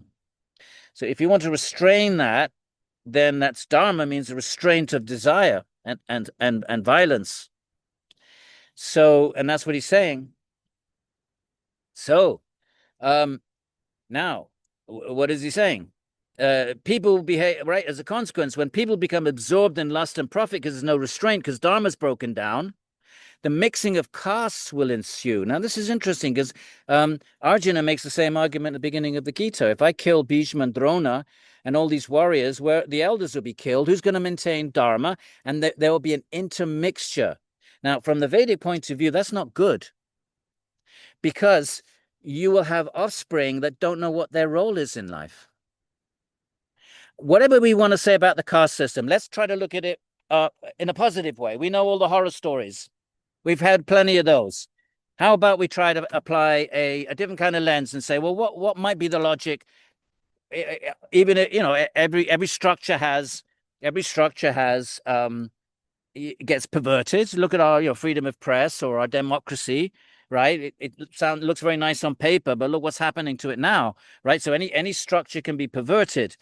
So likewise with the caste system. But let's just try to, what might be an ideal caste system as envisioned by sages, right? Instead of applying a Marxist lens, the Brahmanas, they made up the religion to suppress everybody. That's a Marxist lens, right? Those who control modes of production, they oppress everybody else and then make up religion to perpetuate their power. That's fair enough. We need that. But we don't just need that. We need multiple lenses. How about we think about a lens where there might be benevolent, sage-like beings who have to think about not for themselves, but social order, and they came up with a system. What might that look like? Right? And that might look like, hang on a minute, I want to connect it to the verse, and that is, mixing of castes. So if you mix, right, so now when you have a caste system, there's a logic to it. You know what your place in the world is. Your dad was a this, and your granddad and your granddad. There's no confusion. There's no confusion. You know, I'm teaching there at Rutgers, sitting there. 25-year-old students don't have a clue what they're going to do. Right? Talk about chitta vritti, all these options, right? And then they end up doing something because of social pressure or because it makes money and be miserable. I'm not everybody. You know, I'm essentializing a bit. But if you're, I would love it that I doing what my dad did and what my granddad did and my great granddad did, and it's our family thing, and I'm proud of it. We got stories in our family about all of our ancestors. I would love that type of security in terms of belonging in the world, in a material belonging sense, not Atman sense. That's the logic. And then you grow up in that family. You at the age of 5, you're already, you know, whatever your dad's doing, you're toddling along, helping out. Your dad's a silk merchant, and you know the trade. You absorb that trade from the age of 5 without even thinking about it. So number one, you have a place, belongingness. Number two, you have skill set that's going to be developed for your whole life. You marry somebody just like you. So you're maximizing compatibility, my friend. None of this romance nonsense, which wears off in 6 months. It goes to hell when Brahmins start sticking their nose up at everybody else. That's the Kali Yuga. And thinking they're better and abusing the Sudras. That's when it goes to hell. But if everybody is a somewhat, you know, is a somewhat not enlightened, but you know, just a decent human being and understands this is a temporary, we're in these temporary roles, and respects everybody else, it's a pretty good system, if you ask me. Okay, so it goes to hell in Kali Yuga because everything goes to hell in Kali Yuga, including the environment and everything else. So let's say it's very easy to apply these Marxist kind of critiques, and I'm not saying that there's anything wrong with that, because there is a ton of abuse. And in our day and age, you know, maybe that is an outdated system. What we're doing in this Svadhyaya is trying to look at the logic, and we're trying to understand how a caste system might be seen as a benevolent ideology for social order. Take it or leave it. Right. So the mixing of castes will ensue. People will then behave like monkeys and dogs, meaning have sex all over the place with anybody. That's what monkeys and dogs do. You've seen dogs, they have sex all over the place. Monkeys are jumping from one monkey to another. That is with you, right? Okay. I'm still Rajasic, aren't I? Right, Alice? What was it Paolo said? Marvelously Rajasic. I didn't even drink coffee today. I've cut out coffee. It's not helping. Look, I'm drinking yerba mate. I'm still Rajasic. Now, the king is the protector of Dharma. He's the lord of men, a sovereign of wide renown. Right? I mean, what happened to kingship in Europe? In Europe, it became corrupted. But everyone loves the notion of King Arthur, don't they? I mean, we kind of, what are our fairy stories? Good King Wenceslas. I mean, we have this sort of, we deep down we want there to be an enlightened sovereign, and we and we relish the stories of righteous monarchs because because I don't know why. Maybe that's in our DNA. Maybe it's just logical that there's going to be a strong man in any species, and I don't know. I don't know if democracy is going to survive, my friends. Let's see. I don't know if it's going to survive. Well, look what's happening. And I don't. I know. I'm going to be provocative here. It may be against the nature of things. It's an experiment. It's a fabulous experiment, and clearly we want it to survive because monarchs are Kali Yuga monarchs, abusive, tamasic, rajasic. So we need to have democracy, but it may be against the nature of things. That's all I'm saying. But I certainly wouldn't want to live in a dictatorship. Neither would most of you, because people are governed by rajas and tamas and lust and greed and ego and all of that. And so therefore we resist and we want to perpetuate democracy. But what I'm saying is it may be against the natural order of things. We have to, it's almost like we have to prop it up and defend it ideologically, rather than it being somehow the nature of, okay, enough said. I'm going to get myself in trouble here right now. King is the protector of dharma, is the lord of men, sovereign. He is the performer of horse sacrifices. Okay, the Vedic sacrifices did involve animals, my friends. They did involve animals. Think about Yudhisthira after the Mahabharata war, a massive slaughter of animals. And I remember there was one poor little Brahmin professor in Delhi. He's a poor little, he wasn't RSS or right wing, nothing. He was a Sanskritist. And he translated these texts, the Brahmanas. The Brahmanas is also a genre of texts. They're a caste, but they're also a strata of text. And he just translated all of these passages where clearly the animal was butchered, and actually the Brahmins even ate in that text. So there's different things said in different places. There were texts with the Brahmanas. This Brahmana had this part of the sacrificial animal, and eventually, coconuts and vegetables and grains. In fact, one of the criticisms of the Buddha, it's not against Vedic culture, it was against the massive slaughter of animals in the name of Vedic ritualism. The Buddha was opposing corrupt ritualism where animals were slaughtered just for the consumption of flesh. And there's a verse in the Old Testament that God gets disgusted by the slaughter of oxen. There's a verse in the Old Testament, the smell of he's disgusted by it. But there were, actually, in one sense, the Kali Yuga did actually was good in this sense, because the idea was that Brahmins were no longer qualified to sacrifice animals, and therefore it had to be stopped. And therefore and therefore vegetables and alternatives were substituted, and not because it was wrong though, but because the Brahmanas were not qualified and they were slaughtering animals. I mean, the idea is, take it or leave it, that the animal was transported immediately to a celestial realm. I know that sounds like justification. My job is just to tell you how the tradition thought about this. But in the early period, and right here we see it. Okay, right here we see it. He's the performer of the horse sacrifice. He's a sage king and the performer of a horse sacrifice. So clearly, this non-violence is for the yogis in the forest. It's not necessarily for kings and the social in the karma yoga world of the varnashram, the four varnas and ashrams. So the poor man was beset by hunger, thirst, and fatigue. He didn't deserve to be cursed by us in that manner. And then he says, Bhagavan, the soul of all, he's a bhakta.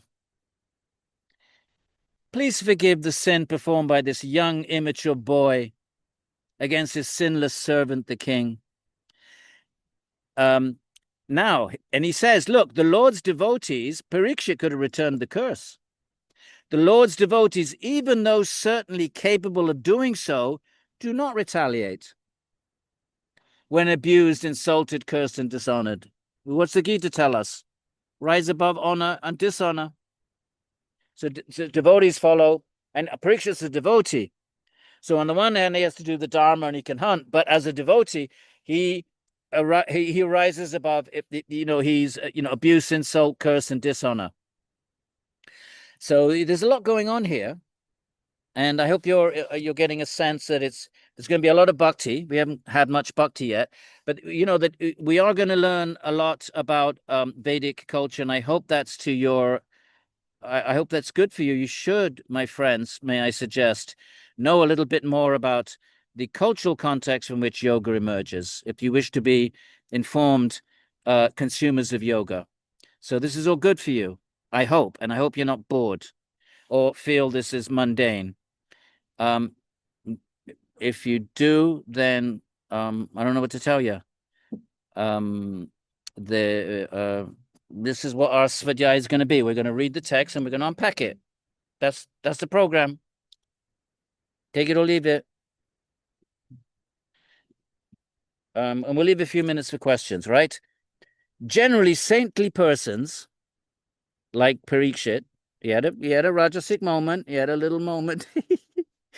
Well, I think we should feel good about it, my friends. Only Parikshit can have a Rajasic moment. I'm not saying we should say, oh, that's good. Let me have my Rajasic moment.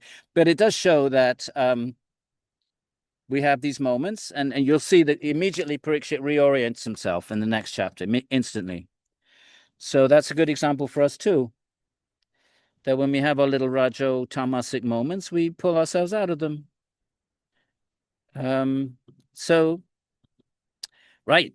Generally, saintly persons, when made to encounter the dualities of the world, right? So that's classic Vedanta, classic Gita, Shitoshna, Sukha Dukkha Da, right? Winter, summer, happiness, distress, honor, dishonor. These are all external things, and the yogi has to just be neutral. Samatvam yoga muchyate. In fact, the very definition of yoga in the Bhagavad Gita is not chitta vritti nirodha. It's samatvam yoga muchyate. It's sameness in the dualities. Samaha tva.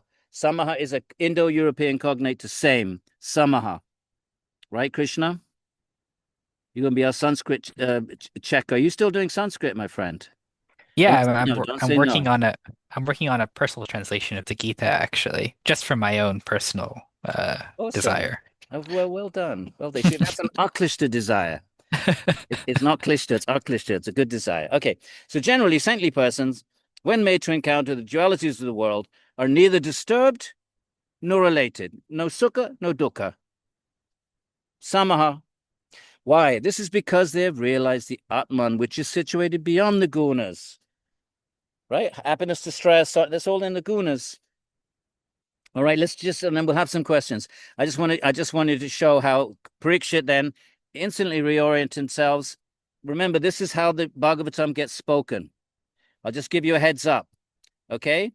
He gets bitten. The curse is in 7 days you get bitten. So he's got 7 days, he knows he's going to die. And in those 7 days, I don't want to reveal too much of the story, but then he says, what do I do? I got 7 days. What does a person on the moment of death do? And he considers himself lucky because we don't know when we're going to die. So we keep saying, oh, I'll do it later. I'll become a sannyasi later. Or I'll do my spiritual stuff later, right? Procrastinate. This is tamas. Procrastination. And of course, that's not helpful. But he knew. So he was able to say, and he gave up everything instantly, renounced everything, sat on the banks of the Ganga, called all the sages of the kingdom. Tell me what a person on the moment of death should do with the mind. What should he say? What should he think? He fasts. No interrupt. No, it doesn't sleep. It doesn't eat. He doesn't want interruptions. No bodily, nothing. And the Bhagavatam gets delivered. But let's read the story in the next chapter. And right now, we'll finish with him realizing. Let's let the text speak. Meanwhile, the great king, thinking about the offense that he had done, was extremely troubled in mind. Oh, I performed a despicable deed as if I were a non-Aryan. That's not an Aryan thing to do, to put a dead snake round a Brahmana. Against an innocent Brahmana whose yogic power is retained, concealed. He realizes now that Shamika was in a state of Samadhi. Therefore, it's certain that a terrible calamity will very soon befall me because of the offense I performed against this divine being. Don't offend enlightened beings, my friends, even though they will not perceive it as offense. Bhagavan will. So always be careful with your dealings with. That's why in India, sadhus, even though a lot of sadhus are not real sadhus, they're just wandering around, to get free meals. But generally, Hindus will always be careful and respectful, and even though they might know, well, because of this kind of thing, because if it's a genuine yogi, you don't want to offend, even if a yogi doesn't take offense, you from your side never want to commit an offense. So take it or leave it. So a terrible calamity will very soon befall me because of the offense I performed. And he's happy Let this freely occur to absolve me of sin so that I never commit such an act again. That's the thinking of a yogi. Let me have my karma. Give it to me. I deserve it. He's not afraid. Since I'm so wretched, let the fire of the Brahmanas rage. Let it even today consume my kingdom, my strength, my wealth, my treasury, so that I never again harbor a sinful attitude towards the twice-born Brahmanas, the gods, or the cows. Okay, so here we get some of the things we're familiar with, right? Twice-born Brahmanas, birth and the sacred thread ceremony. Twice-born, the gods are the celestial beings who are recipients of the Vedic sacrifice, and the cows, the cows are worshipable. Ooh. My own guru, you know, we have a goshala, a huge goshala. That's what I do when I go to India. So why the cows? Niraparadi and they offend nobody, and sarva upayogi. Everything they give everything. A cow gives everything and asks for nothing. But grass gives milk. Urine is medicinal. Cow dung is, you know, what do you do in rural India? You can't be with your you can't. There's places there's no wood. Where are you going to cook your chapatis? Cow dung. You clean your house with cow dung. So the cow is sarva upayogi. Everything of the cow. And when it dies, if you want leather, we'll take the leather from a dead cow. Then you can grind the bones into, that's tamasic. I mean, most people wouldn't do that, but if you want to, then at least wait till it dies. There was a chain of a shoe chain in India when I first went in the 70s. It was called Ahimsa, and they would sell leather shoes only from dead cows that died naturally. It was called Ahimsa, and I went out of business. I don't know, you know.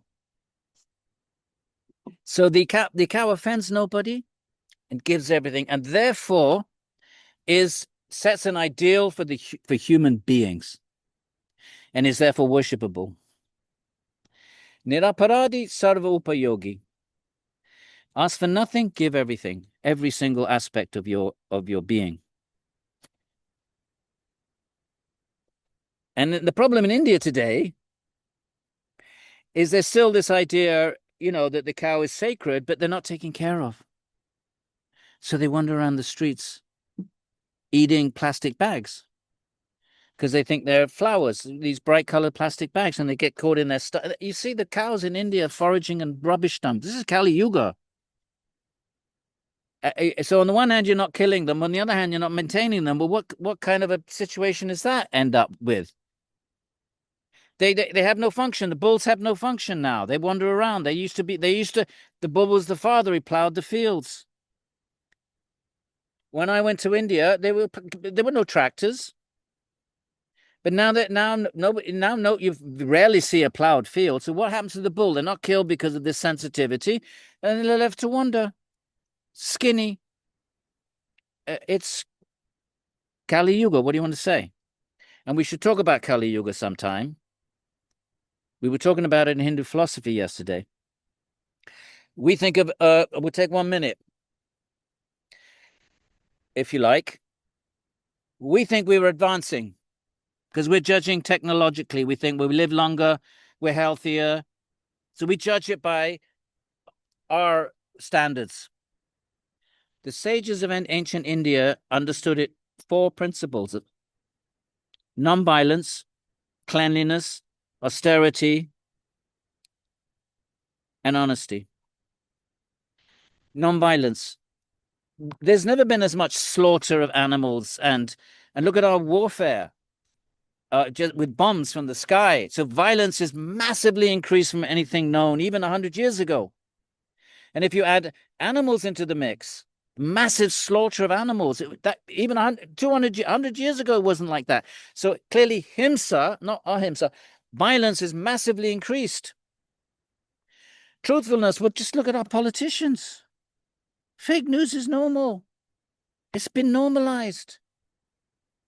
In my parents' generation, you look someone in the eye, you shook a hand. That's it. No contracts.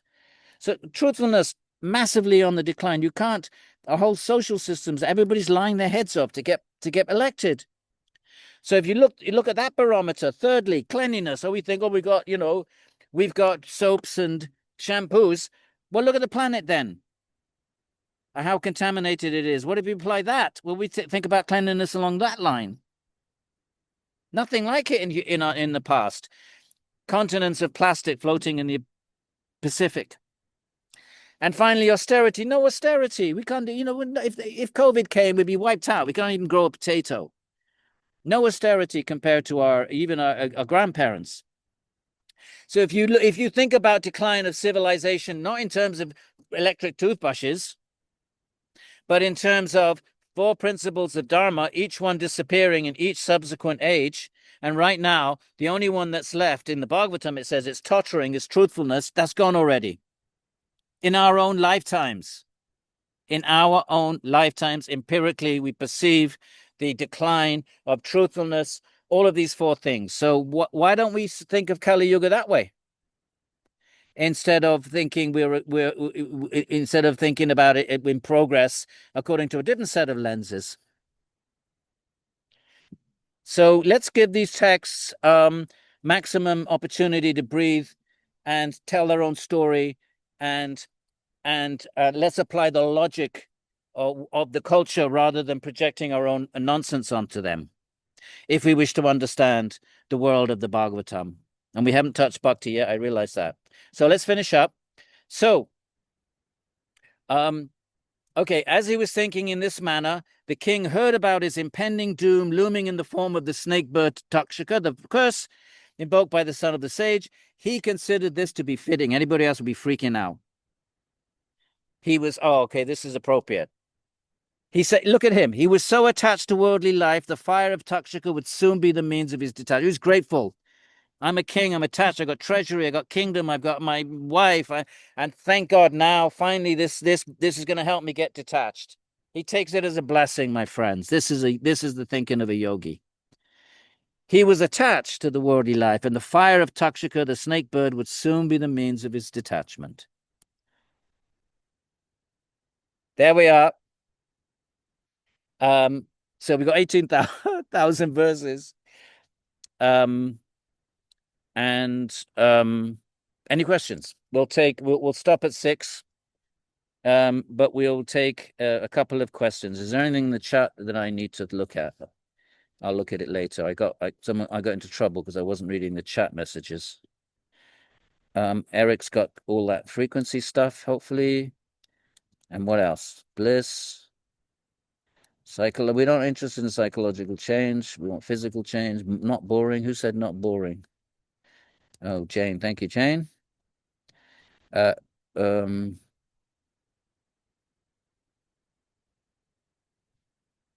Okay.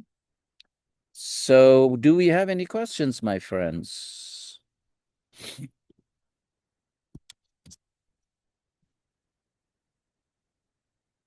And we will take, let me just answer a couple of these.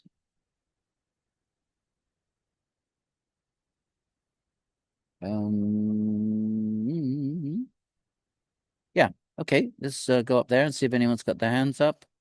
Or I can't answer the messages, my friends, because I can't look at the messages. And any questions? We don't need to have questions. We have another 10 minutes. Let's be dharmic. We got 2 hours. So if you don't have a question, we'll read another verse. No? Yes. Could I ask a question? Yeah. On what you were saying about those 4 qualities just before. Hang on, let me just pin the speaker. How do I do that? View speaker. Right. Why am we not viewing speaker? Who's speaking? Ruth? Yeah, my name is Ruth. Ruth, I don't have my video on, just audio. Okay. Yeah. Yeah, thank you. And my question is on just what you mentioned before about those 4 principles of Dharma, declining the non-violence, the cleanliness, austerity, and honesty. Is that the 4 Varnas? No, the 4 principles of Dharma. The Varnas are different. They're Brahmana, Kshatriya, and so forth. These are these are the principles, the pillars of Dharma, one of which sort of becomes compromised in each age. Right. And is there like a specific one for each age? Like you Yeah. said, honesty was for Kali. No, this one is honesty. Yeah, I don't know about the other three. I can't remember. Yeah. I think yeah. I tell you what, austerity maybe Dvarapara Yuga, and I can't no, I can't remember. I'm sorry. That's okay. No, Yeah. it's really interesting. Yeah, it is interesting. But isn't there a logic to it though? If we frame it the way we just did, Mohan, do you know? What are the four? What are the each age? What are they? Mohanji. Put your Yeah, pardon? yeah. Satyug had all four. Then Treta Yug started. I was just. I mean, I'll get it for you. Okay, let us know next time. Yeah. Sure. Yeah. Oh, any other questions, my friends? Erica's got a nice. Yes, hi. Can you hear me? This Yeah. is Florence. Am I on? Florence. Hi, Florence Lentini. Hey, how are you? Hi. I was just there's this nice bit that I just read in the page before the last page that you're on. It's can you comment on this? It says this is because they have realized the Atman beyond the gunas. Yeah. Yeah. So the when you're in the state of Swarupa Nirbija, consciousness is conscious of consciousness. It's not absorbed in the mind, which is made of the gunas, and it's not absorbed in the world out there, which is made of the gunas. So when consciousness is conscious of consciousness, which is verse 3 of Patanjali, Swarupa Vastanam, it's situated beyond the gunas. And Patanjali calls it Nirbija Asampragnata Swarupe Vastanam. But the Bhagavatam also calls at that same state Atita, Gunatita, beyond the gunas. So it's just another way of referring to it. Is that okay? Thank Florence? Yeah. Yes, thank you. Edwin, can I Yeah. ask a question? This is Rosanna, although we're having, my friend and I are using one computer. So the only commentary on Bhāgavata Purāṇa I have read was by Srila Prabhupada. And when explaining how was the Varnashrama sustained, he was saying, he wasn't explaining everything that you nicely explained about the fathers and how you inherit the business or the skills, etc., etc. What I got from that was that this Varnashrama matrix was sustained by the possibility for anyone from any ashrama and any varna to have access to enlightenment. Well, Srila Prabhupada, created ISKCON, and he wanted to create Brahmanas, and he wanted to create a society which be the Brahmanas for the world. And so, around, because the caste system was criticized enormously in the colonial period, and so there were Hindu reformers like Srila Prabhupada's guru, Bhakti Siddhanta Saraswati Maharaj, and others like even Vivekananda and they they said yes, caste is and they quote the Gita where Krishna says Chaturvarna Maya Shrishtam Guna Karma, that I created according to Guna Karma. It doesn't mention birth, so there is that case to be made. But the fact, and even the Bhagavatam, actually, there is one verse that says, your varna should not be by birth. But so there are those statements, but there are minority statements. The massive expectation is, even in the first chapter of the Gita, the intermixing of the castes. The expectation is that you are born into your gunas, into your karma. The way I think of it is, in previous ages, it was a healthy system, but in the Kali Yuga, it becomes an abusive system, and therefore in the Kali Yuga, it needs reform, and it needs to be, and then one can sort of, it's not fair. Sudras are, people are trapped in these castes and looked down upon and disempowered and disenfranchised, and all the stories we're familiar with. So I think of it more that it may not be a healthy system in this day and age because of abusiveness, but in a previous age it's quite logical. And certainly the vast majority of statements in the Dharma Shastras and in the Upanishads certainly seem to take the position that it is a birthright system. But yes, Hindu reformers, Srila Prabhupada, especially Srila Prabhupada, because he wanted to create Brahmanas out of Westerners, who would, in the previous ages, wouldn't even be allowed to study the Vedanta. Even today, you can't go down to Sringeri Math and study with the real Swami. I mean, you could find someone there if you pay him enough. But women, Westerners, if you're not Brahmin, there's still those traditions alive in the centers of orthodoxy. So Srila Prabhupada, had his mission, and it was important for him to take the position of the reformers that were deconstructing castes. Mostly the reformers were deconstructing castes because of the abuse within India itself. Prabhupada's agenda was different. He wanted to create a caste of Brahmanas internationally, and so he had much stronger impulse or reason, benevolent reason. I mean, I honor him for that. But you can't deny. It's hard to deny that the preponderance of the texts the expectation is, and there's certainly plenty of Dharma Shastras that explicitly state that it's by your birth. So you could take both. You could argue both, and depending on what your agenda is. But I would take the view in the Kali Yuga, we don't need caste in the Kali Yuga. So I would support Prabhupada, but only because it's the Kali Yuga. And why do you think this degeneration or destruction of Varnashrama happened? Kali Yuga, the Yugas. Well, Kali Yuga is a very generic thing. What happened in Kali Yuga that led to? Well, it's not like we're looking for a social reason. The yugas are cosmic influences. They're not. If we're looking for sort of some event like a war or I mean, the Gita, Arjuna's worried about the war being the cause of the destruction of Varnashram. That's his concern. So if that's what you're looking for, then there's something right there in the Gita itself, in the very first chapter, that you're looking for a social cause. But over and above it, it's a cosmic thing. It's a cosmic thing. You Like can't what? stop it. It's the influence of the cosmos. We can't redirect Kali Yuga. It's inevitable. Don't you feel, looking at the world, that it's almost like they're... I do. Yeah. So I do. That's not that. Yeah.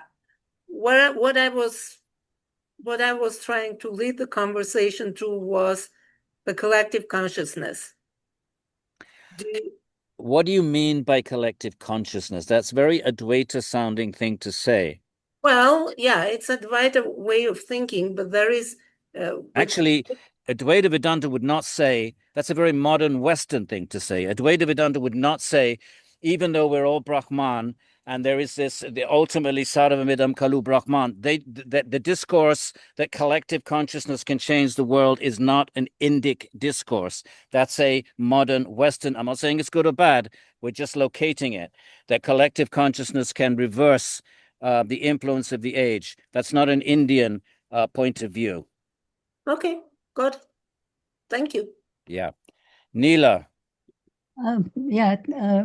Dr. Bryant, thank you so much. I'm really enjoying it. On the comment about the caste system, I don't think it is only modern like Vivekananda and so on, and colonial period. I think even Jains and Buddhists have caste system. And some of the people have said that it is in opposition to the Hindu system, but Jainism claims to be the older religion in India. So I just don't know. I don't know about that. But you make a good point. That certainly, but the Buddha didn't oppose the caste system. He made statements: if you're going to be a Brahmin, be a real Brahmana. He didn't say it's wrong. The other thing that within Hinduism that undermines but doesn't reject caste is bhakti. And all the bhakti stories, the greatest bhaktas are Surdas and Mira and the the leather workers, and even in the Bhagavatam you'll see stories where the Brahmins are portrayed as buffoons and fools. Even in Krishna's own story, Krishna's a Vaishya, and so that bhakti undermines but it doesn't oppose it. It undermines Vedic ritualism and the ego of casteism, not the actual structures. But you're right. I don't know much about Jainism, but certainly Buddha did not oppose the caste system. He opposed the corruption and the slaughter of animals. I'm going to guess, but I don't know. And if you know, let me. I'd like to be informed. I'm going to guess that Jain's concern with ahimsa was also coming out of the disgust of the slaughter of Vedic ritualism, and from that the corruption of Brahmanism. But we can do some research on that and see if that is so. Okay, thank you. Nona, I want to say nonna. No, it's not. It's with one N. Good evening. Thank you for Good taking my evening. question. Yeah. Professor, if the yugas are something that had been brought upon us by cosmic influence, and Kali Yuga by default has such a destructive essence, does that mean that we absolutely lack any sense of agency in that? Like, it sounds like there's nothing we can do. This is the yuga, and yeah. We have to do our dharma. And if you're so we have to resist, right? If you're a Brahmana, you have to teach the truth, and you have to treat morality and all you have to teach. And if you're a warrior, you have to resist. So everybody, we have to do our individual. We have agency within the Kali Yuga, but we can't resist. Can you? I mean, look at what's happening in the world. But our own little world, our own little sphere of influence, we have to do our dharmas, even if the whole the kind of Kali Yuga as a cosmic kind of would you call it a force? It is a force, or it's a kind of a the gunas, rajas and tamas. It's good. Ultimately, everything is the gunas. So rajas and tamas is increasing. That's ultimately, you could look at it that way, because everything is the gunas. So then what exactly is Kali Yuga? It's an increase in rajas and an increase in tamas. So we can't change that. But within that, everyone has their individual agency to decide whether they want to be a dharmic or not. But how you look at Ukraine, look at Gaza, or look at Trump, and you think, what can I do? Fine, but we can do whatever our little world is. That's where we do our dharma, and then we make our karma, and then we die and we go wherever we're going to go, and they go wherever they're going to go. Thank you. I appreciate that. Thank you, Professor. Yeah. Rhonda. Oh, Rhonda. How is Rhonda? Hi, Rhonda. Nice to see you. Hello. Good Hi. to see you too. And I was just on the caste system. I just wanted your reflection on one time I went to the Getty Museum and they had an exhibit of an artist who had painted pictures of all the outfits in Britain of what I would look at like the caste system in Britain, so a maid wore a certain outfit, a whatever kind of job you did. It was kind of like little mini fashion things, but it really showed how people in England for quite a few centuries, each group kind of had their particular look that they had to dress like and look like, and then we see that in India.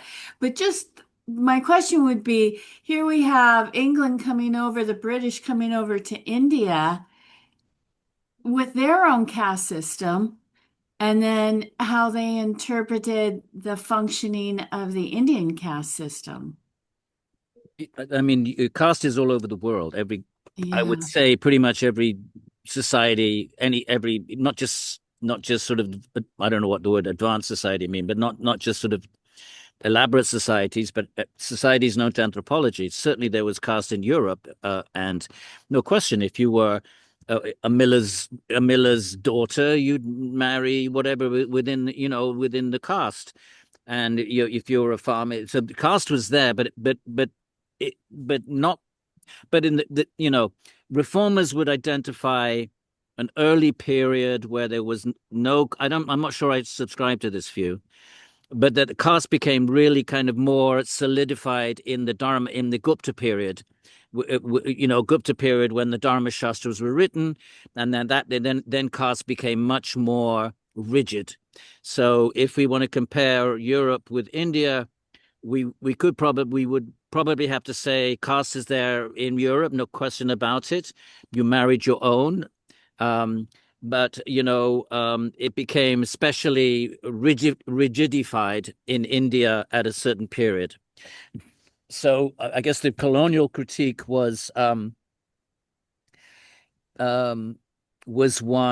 of rejection of the Indian caste system because of the way especially there's a lot of talk in the colonial narratives about the untouchables, the lepers, and not so much caste necessarily, the established castes, but the marginalized. So they would be a lot of talk about the untouchables, about the leper colonies. So the missionaries were going out and serving the lepers. So the critique was more not necessarily on the actually established fourfold caste, but on those that were really marginalized in a way in India that would have been the case earlier in Europe in 12th, 13th century. And, but by the time you had the Industrial Revolution and you had, then there was a bit more, it wasn't quite as extreme, the neglect of, because, the missions, the Christians would say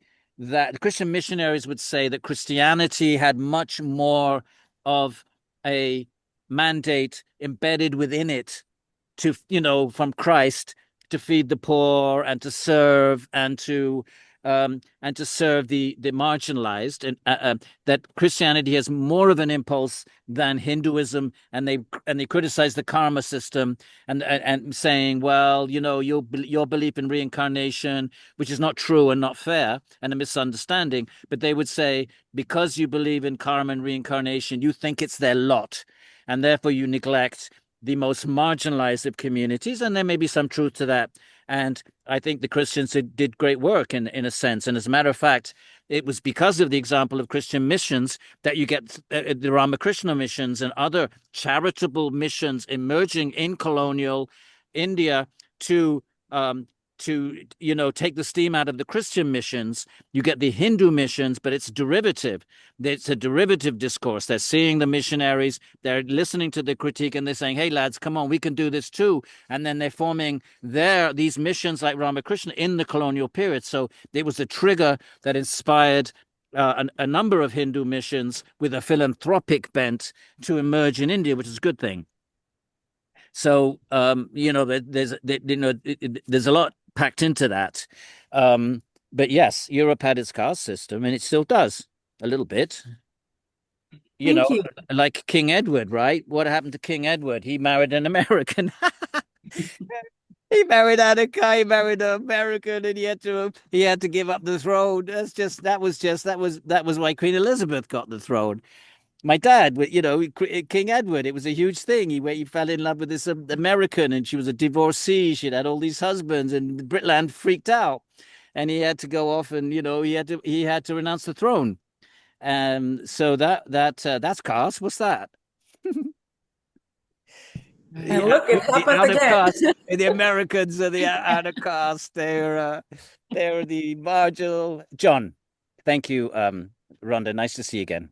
I see you too. So my question is about the Gayatri mantra, and I'm not sure if it fits in today's discussion, but just maybe a place saver for this. Whether you could talk at some point about Gayatri in terms of how it's been treated by the different traditions, like the Brahmins, Samkhya, if at all, and whatnot. And it seems like it plays a key role through all of them, but I don't know anything about the role that Well, it actually, plays. the Gayatri Mantra is only for Brahmins. You want some right-wing Hinduism? You want right-wing Hinduism? There is Dharma Shastras. If a Sudra hears the Gayatri Mantra, you pour lead in his ear. If a Sudra recites the Gayatri Mantra, you rip out his tongue. How about that for right-wing Hinduism? So there are these extreme statements, which obviously don't think all Brahmins, these are just extreme, like any religion has its extremist wing. But the Gayatri Mantra is meant to be Brahmins only. They recite 3 times a day. And then you get the sacred thread and you wrap it around, it goes from your left shoulder down, you wrap it around your thumb and you chant the Gayatri Mantra on 10 fingers and you do it like this. Okay, let me just change the pin. Now, nowadays, of course, everybody knows it, but it's not supposed to be recited aloud. And so you know, and everybody knows it. And you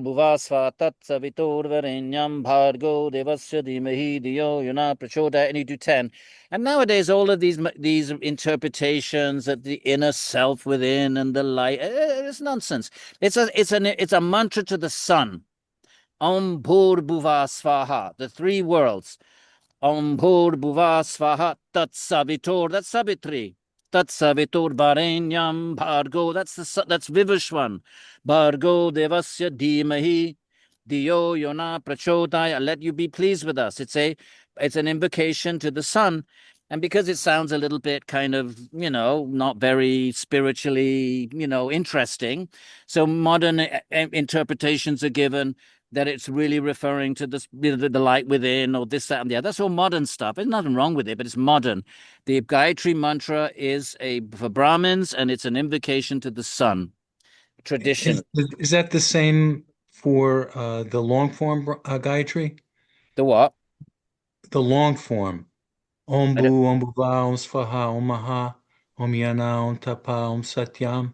That's all did. So now you get derivative tantrika, you get all these derivative traditions that take bits of it and then add their own bij mantras, which represent whatever the beings are, in these different, traditions. So that gets appropriate. That's not the mainstream traditional Vedic Brahmana mantra. So you probably find hundreds of them if you looked around.